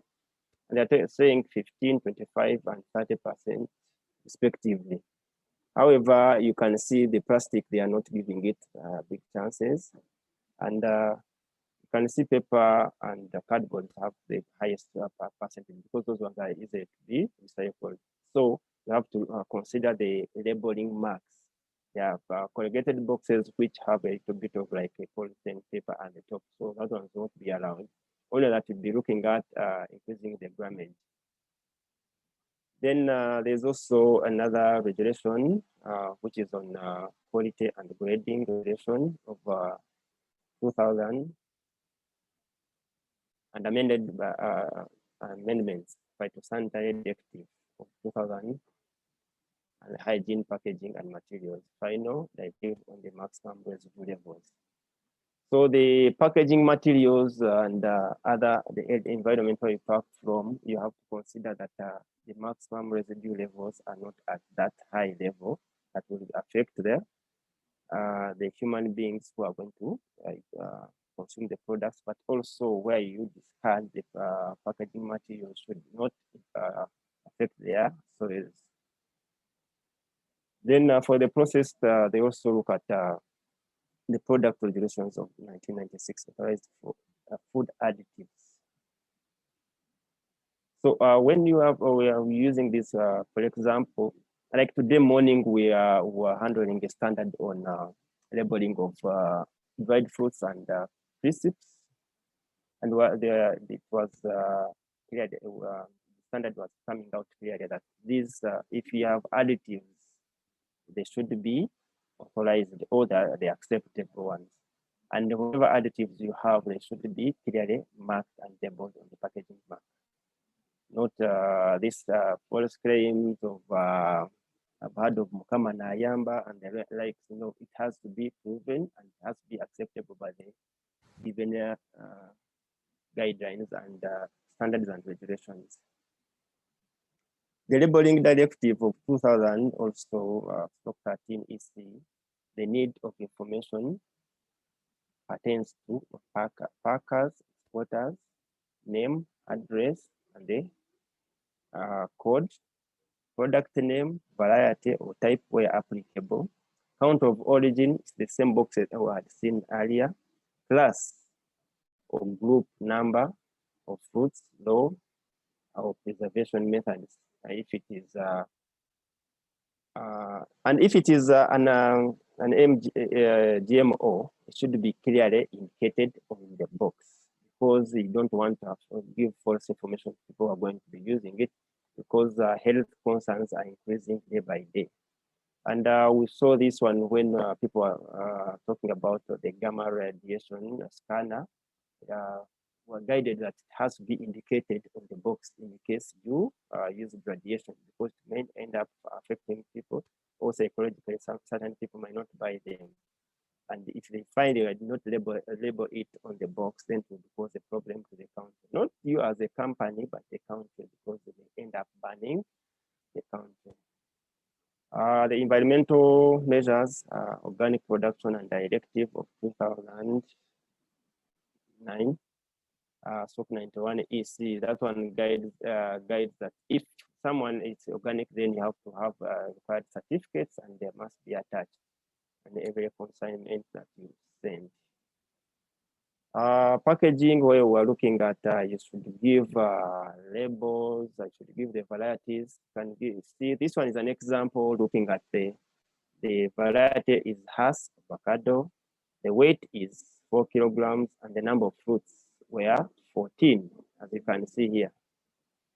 The net weight is kilograms, then 4 kilograms, then you can always add on the label for the box. This is the same thing that was what looked at earlier, the labeling for transportation. Not being so political, but like we see in Uganda, different political parties have different signs.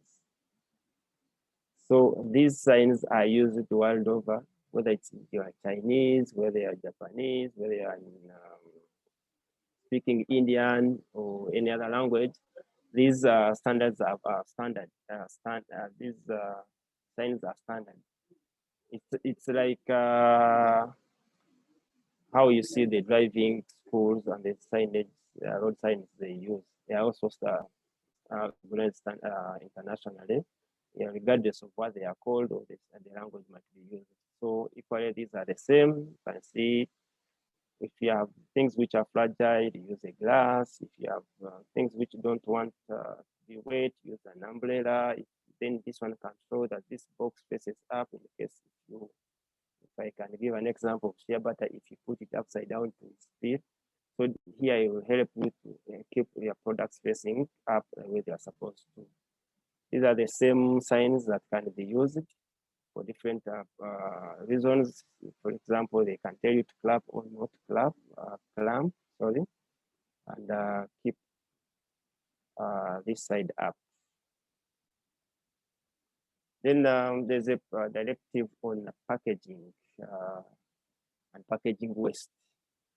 This one, the best way to ensure conformity obtained from every supplier of materials is declarations from test certified attesting that the sum of 4 heavy metals present does not exceed 100 parts per million. That one is a little bit scientific. Aside from the generation of the recycling plastics or glasses. So the heavy metals that are used, we're looking at the effect of cadmium, which is affecting many products, including cocoa, which come as a result of industrial activities. So this is what they are looking at, other than the glass and plastic, but also other materials that affect the soil, and those soil come develop into mineral heavy metals that affect our products. The packaging and labeling of Uganda products should match the standards required by the export destination markets and effectively compete with products originating from other countries. Thank you. Wow, thank you, Sam. Thank you very much. Sam's presentation speaks a lot to those who are in products, because we were looking at how you package and label. Now, he also highlighted in picture some of the, examples of what our current packaging is. And these are challenges that we are also highlighting to show you that we need some more work done in that space, especially for those in fruits and vegetables and in that area. So Sam, thank you so much. Keep around for a few questions. We only have like 5 minutes left to end the whole session. So I'll just run through. I can see 2 questions here. One is from Lucia. She's saying, in Uganda, we have a challenge of getting good packaging material, apart from Buvera, which are common in Uganda. Can UPB advise us where to get good packaging material and well-designed? So that is Lucia. Then there's another question that says, Mr. Sam, are you familiar with the prices of boxes due to their sizes? If so, please guide us. Thanks. So those are the 2 questions you can take. I will not take in any more questions because our time will, will be caught up by time. Sam, over to you.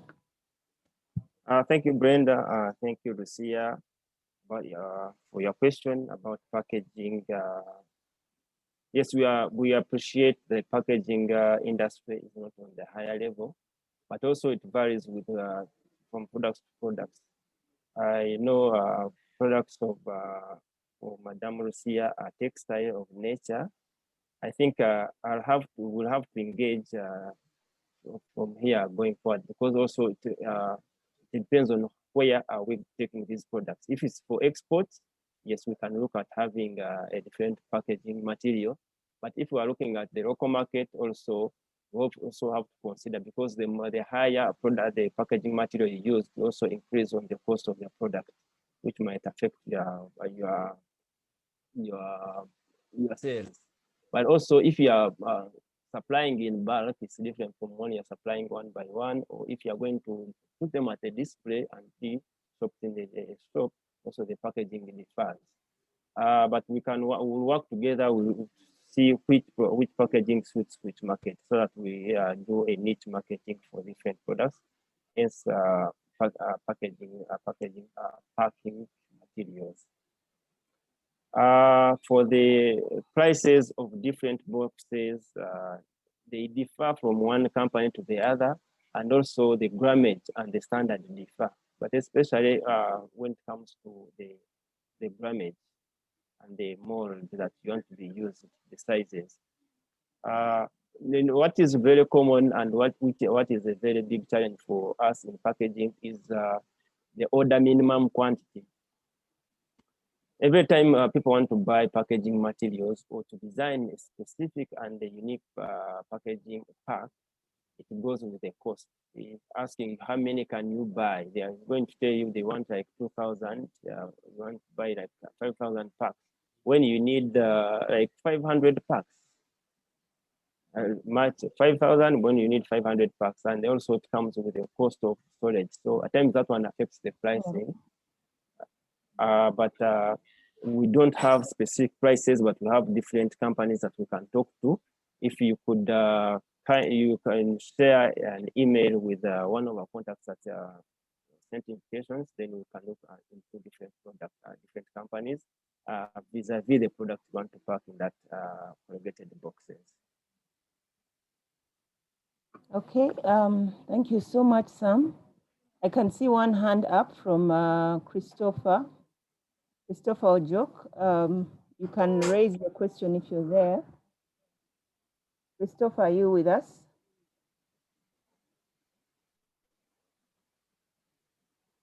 Hello, Christopher. Christopher, can you hear us? Okay, Sam, we don't seem to have Christopher with us. Now, I'm not going to allow more questions. I can see Rogers has put up his hand. I can see Lucia has. Okay, just this. There are two questions, one from Lucia and one from Rogers. So Rogers, you can start. Go ahead and ask your question. After these two, I will not allow in any more. Rogers, are you there? Rogers, are you there? Okay, Lucia, please, Lucia, ask your question.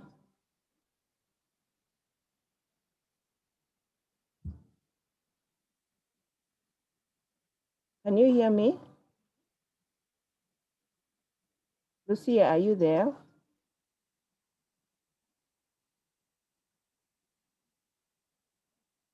Lucia, please unmute and ask your question. Hello? Yes, please.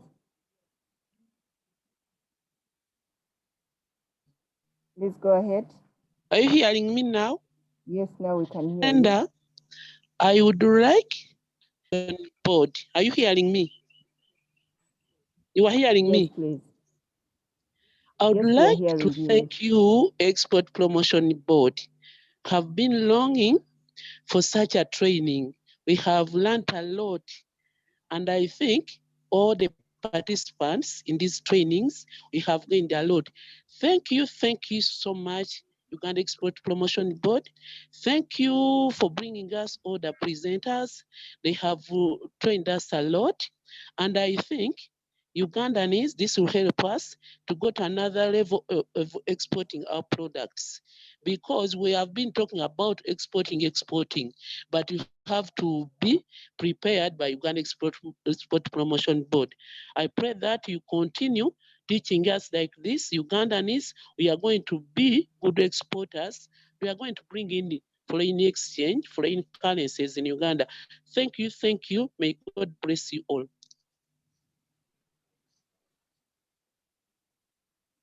Lucy, thank you so much for those very encouraging words. We are glad that what we are sharing is giving you value, and therefore we shall see the impact on your exports.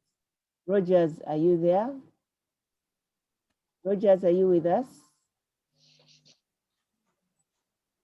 Rogers, okay. Unfortunately, I don't seem to have Rogers with us. Rogers, are you there? Roger, can you hear me?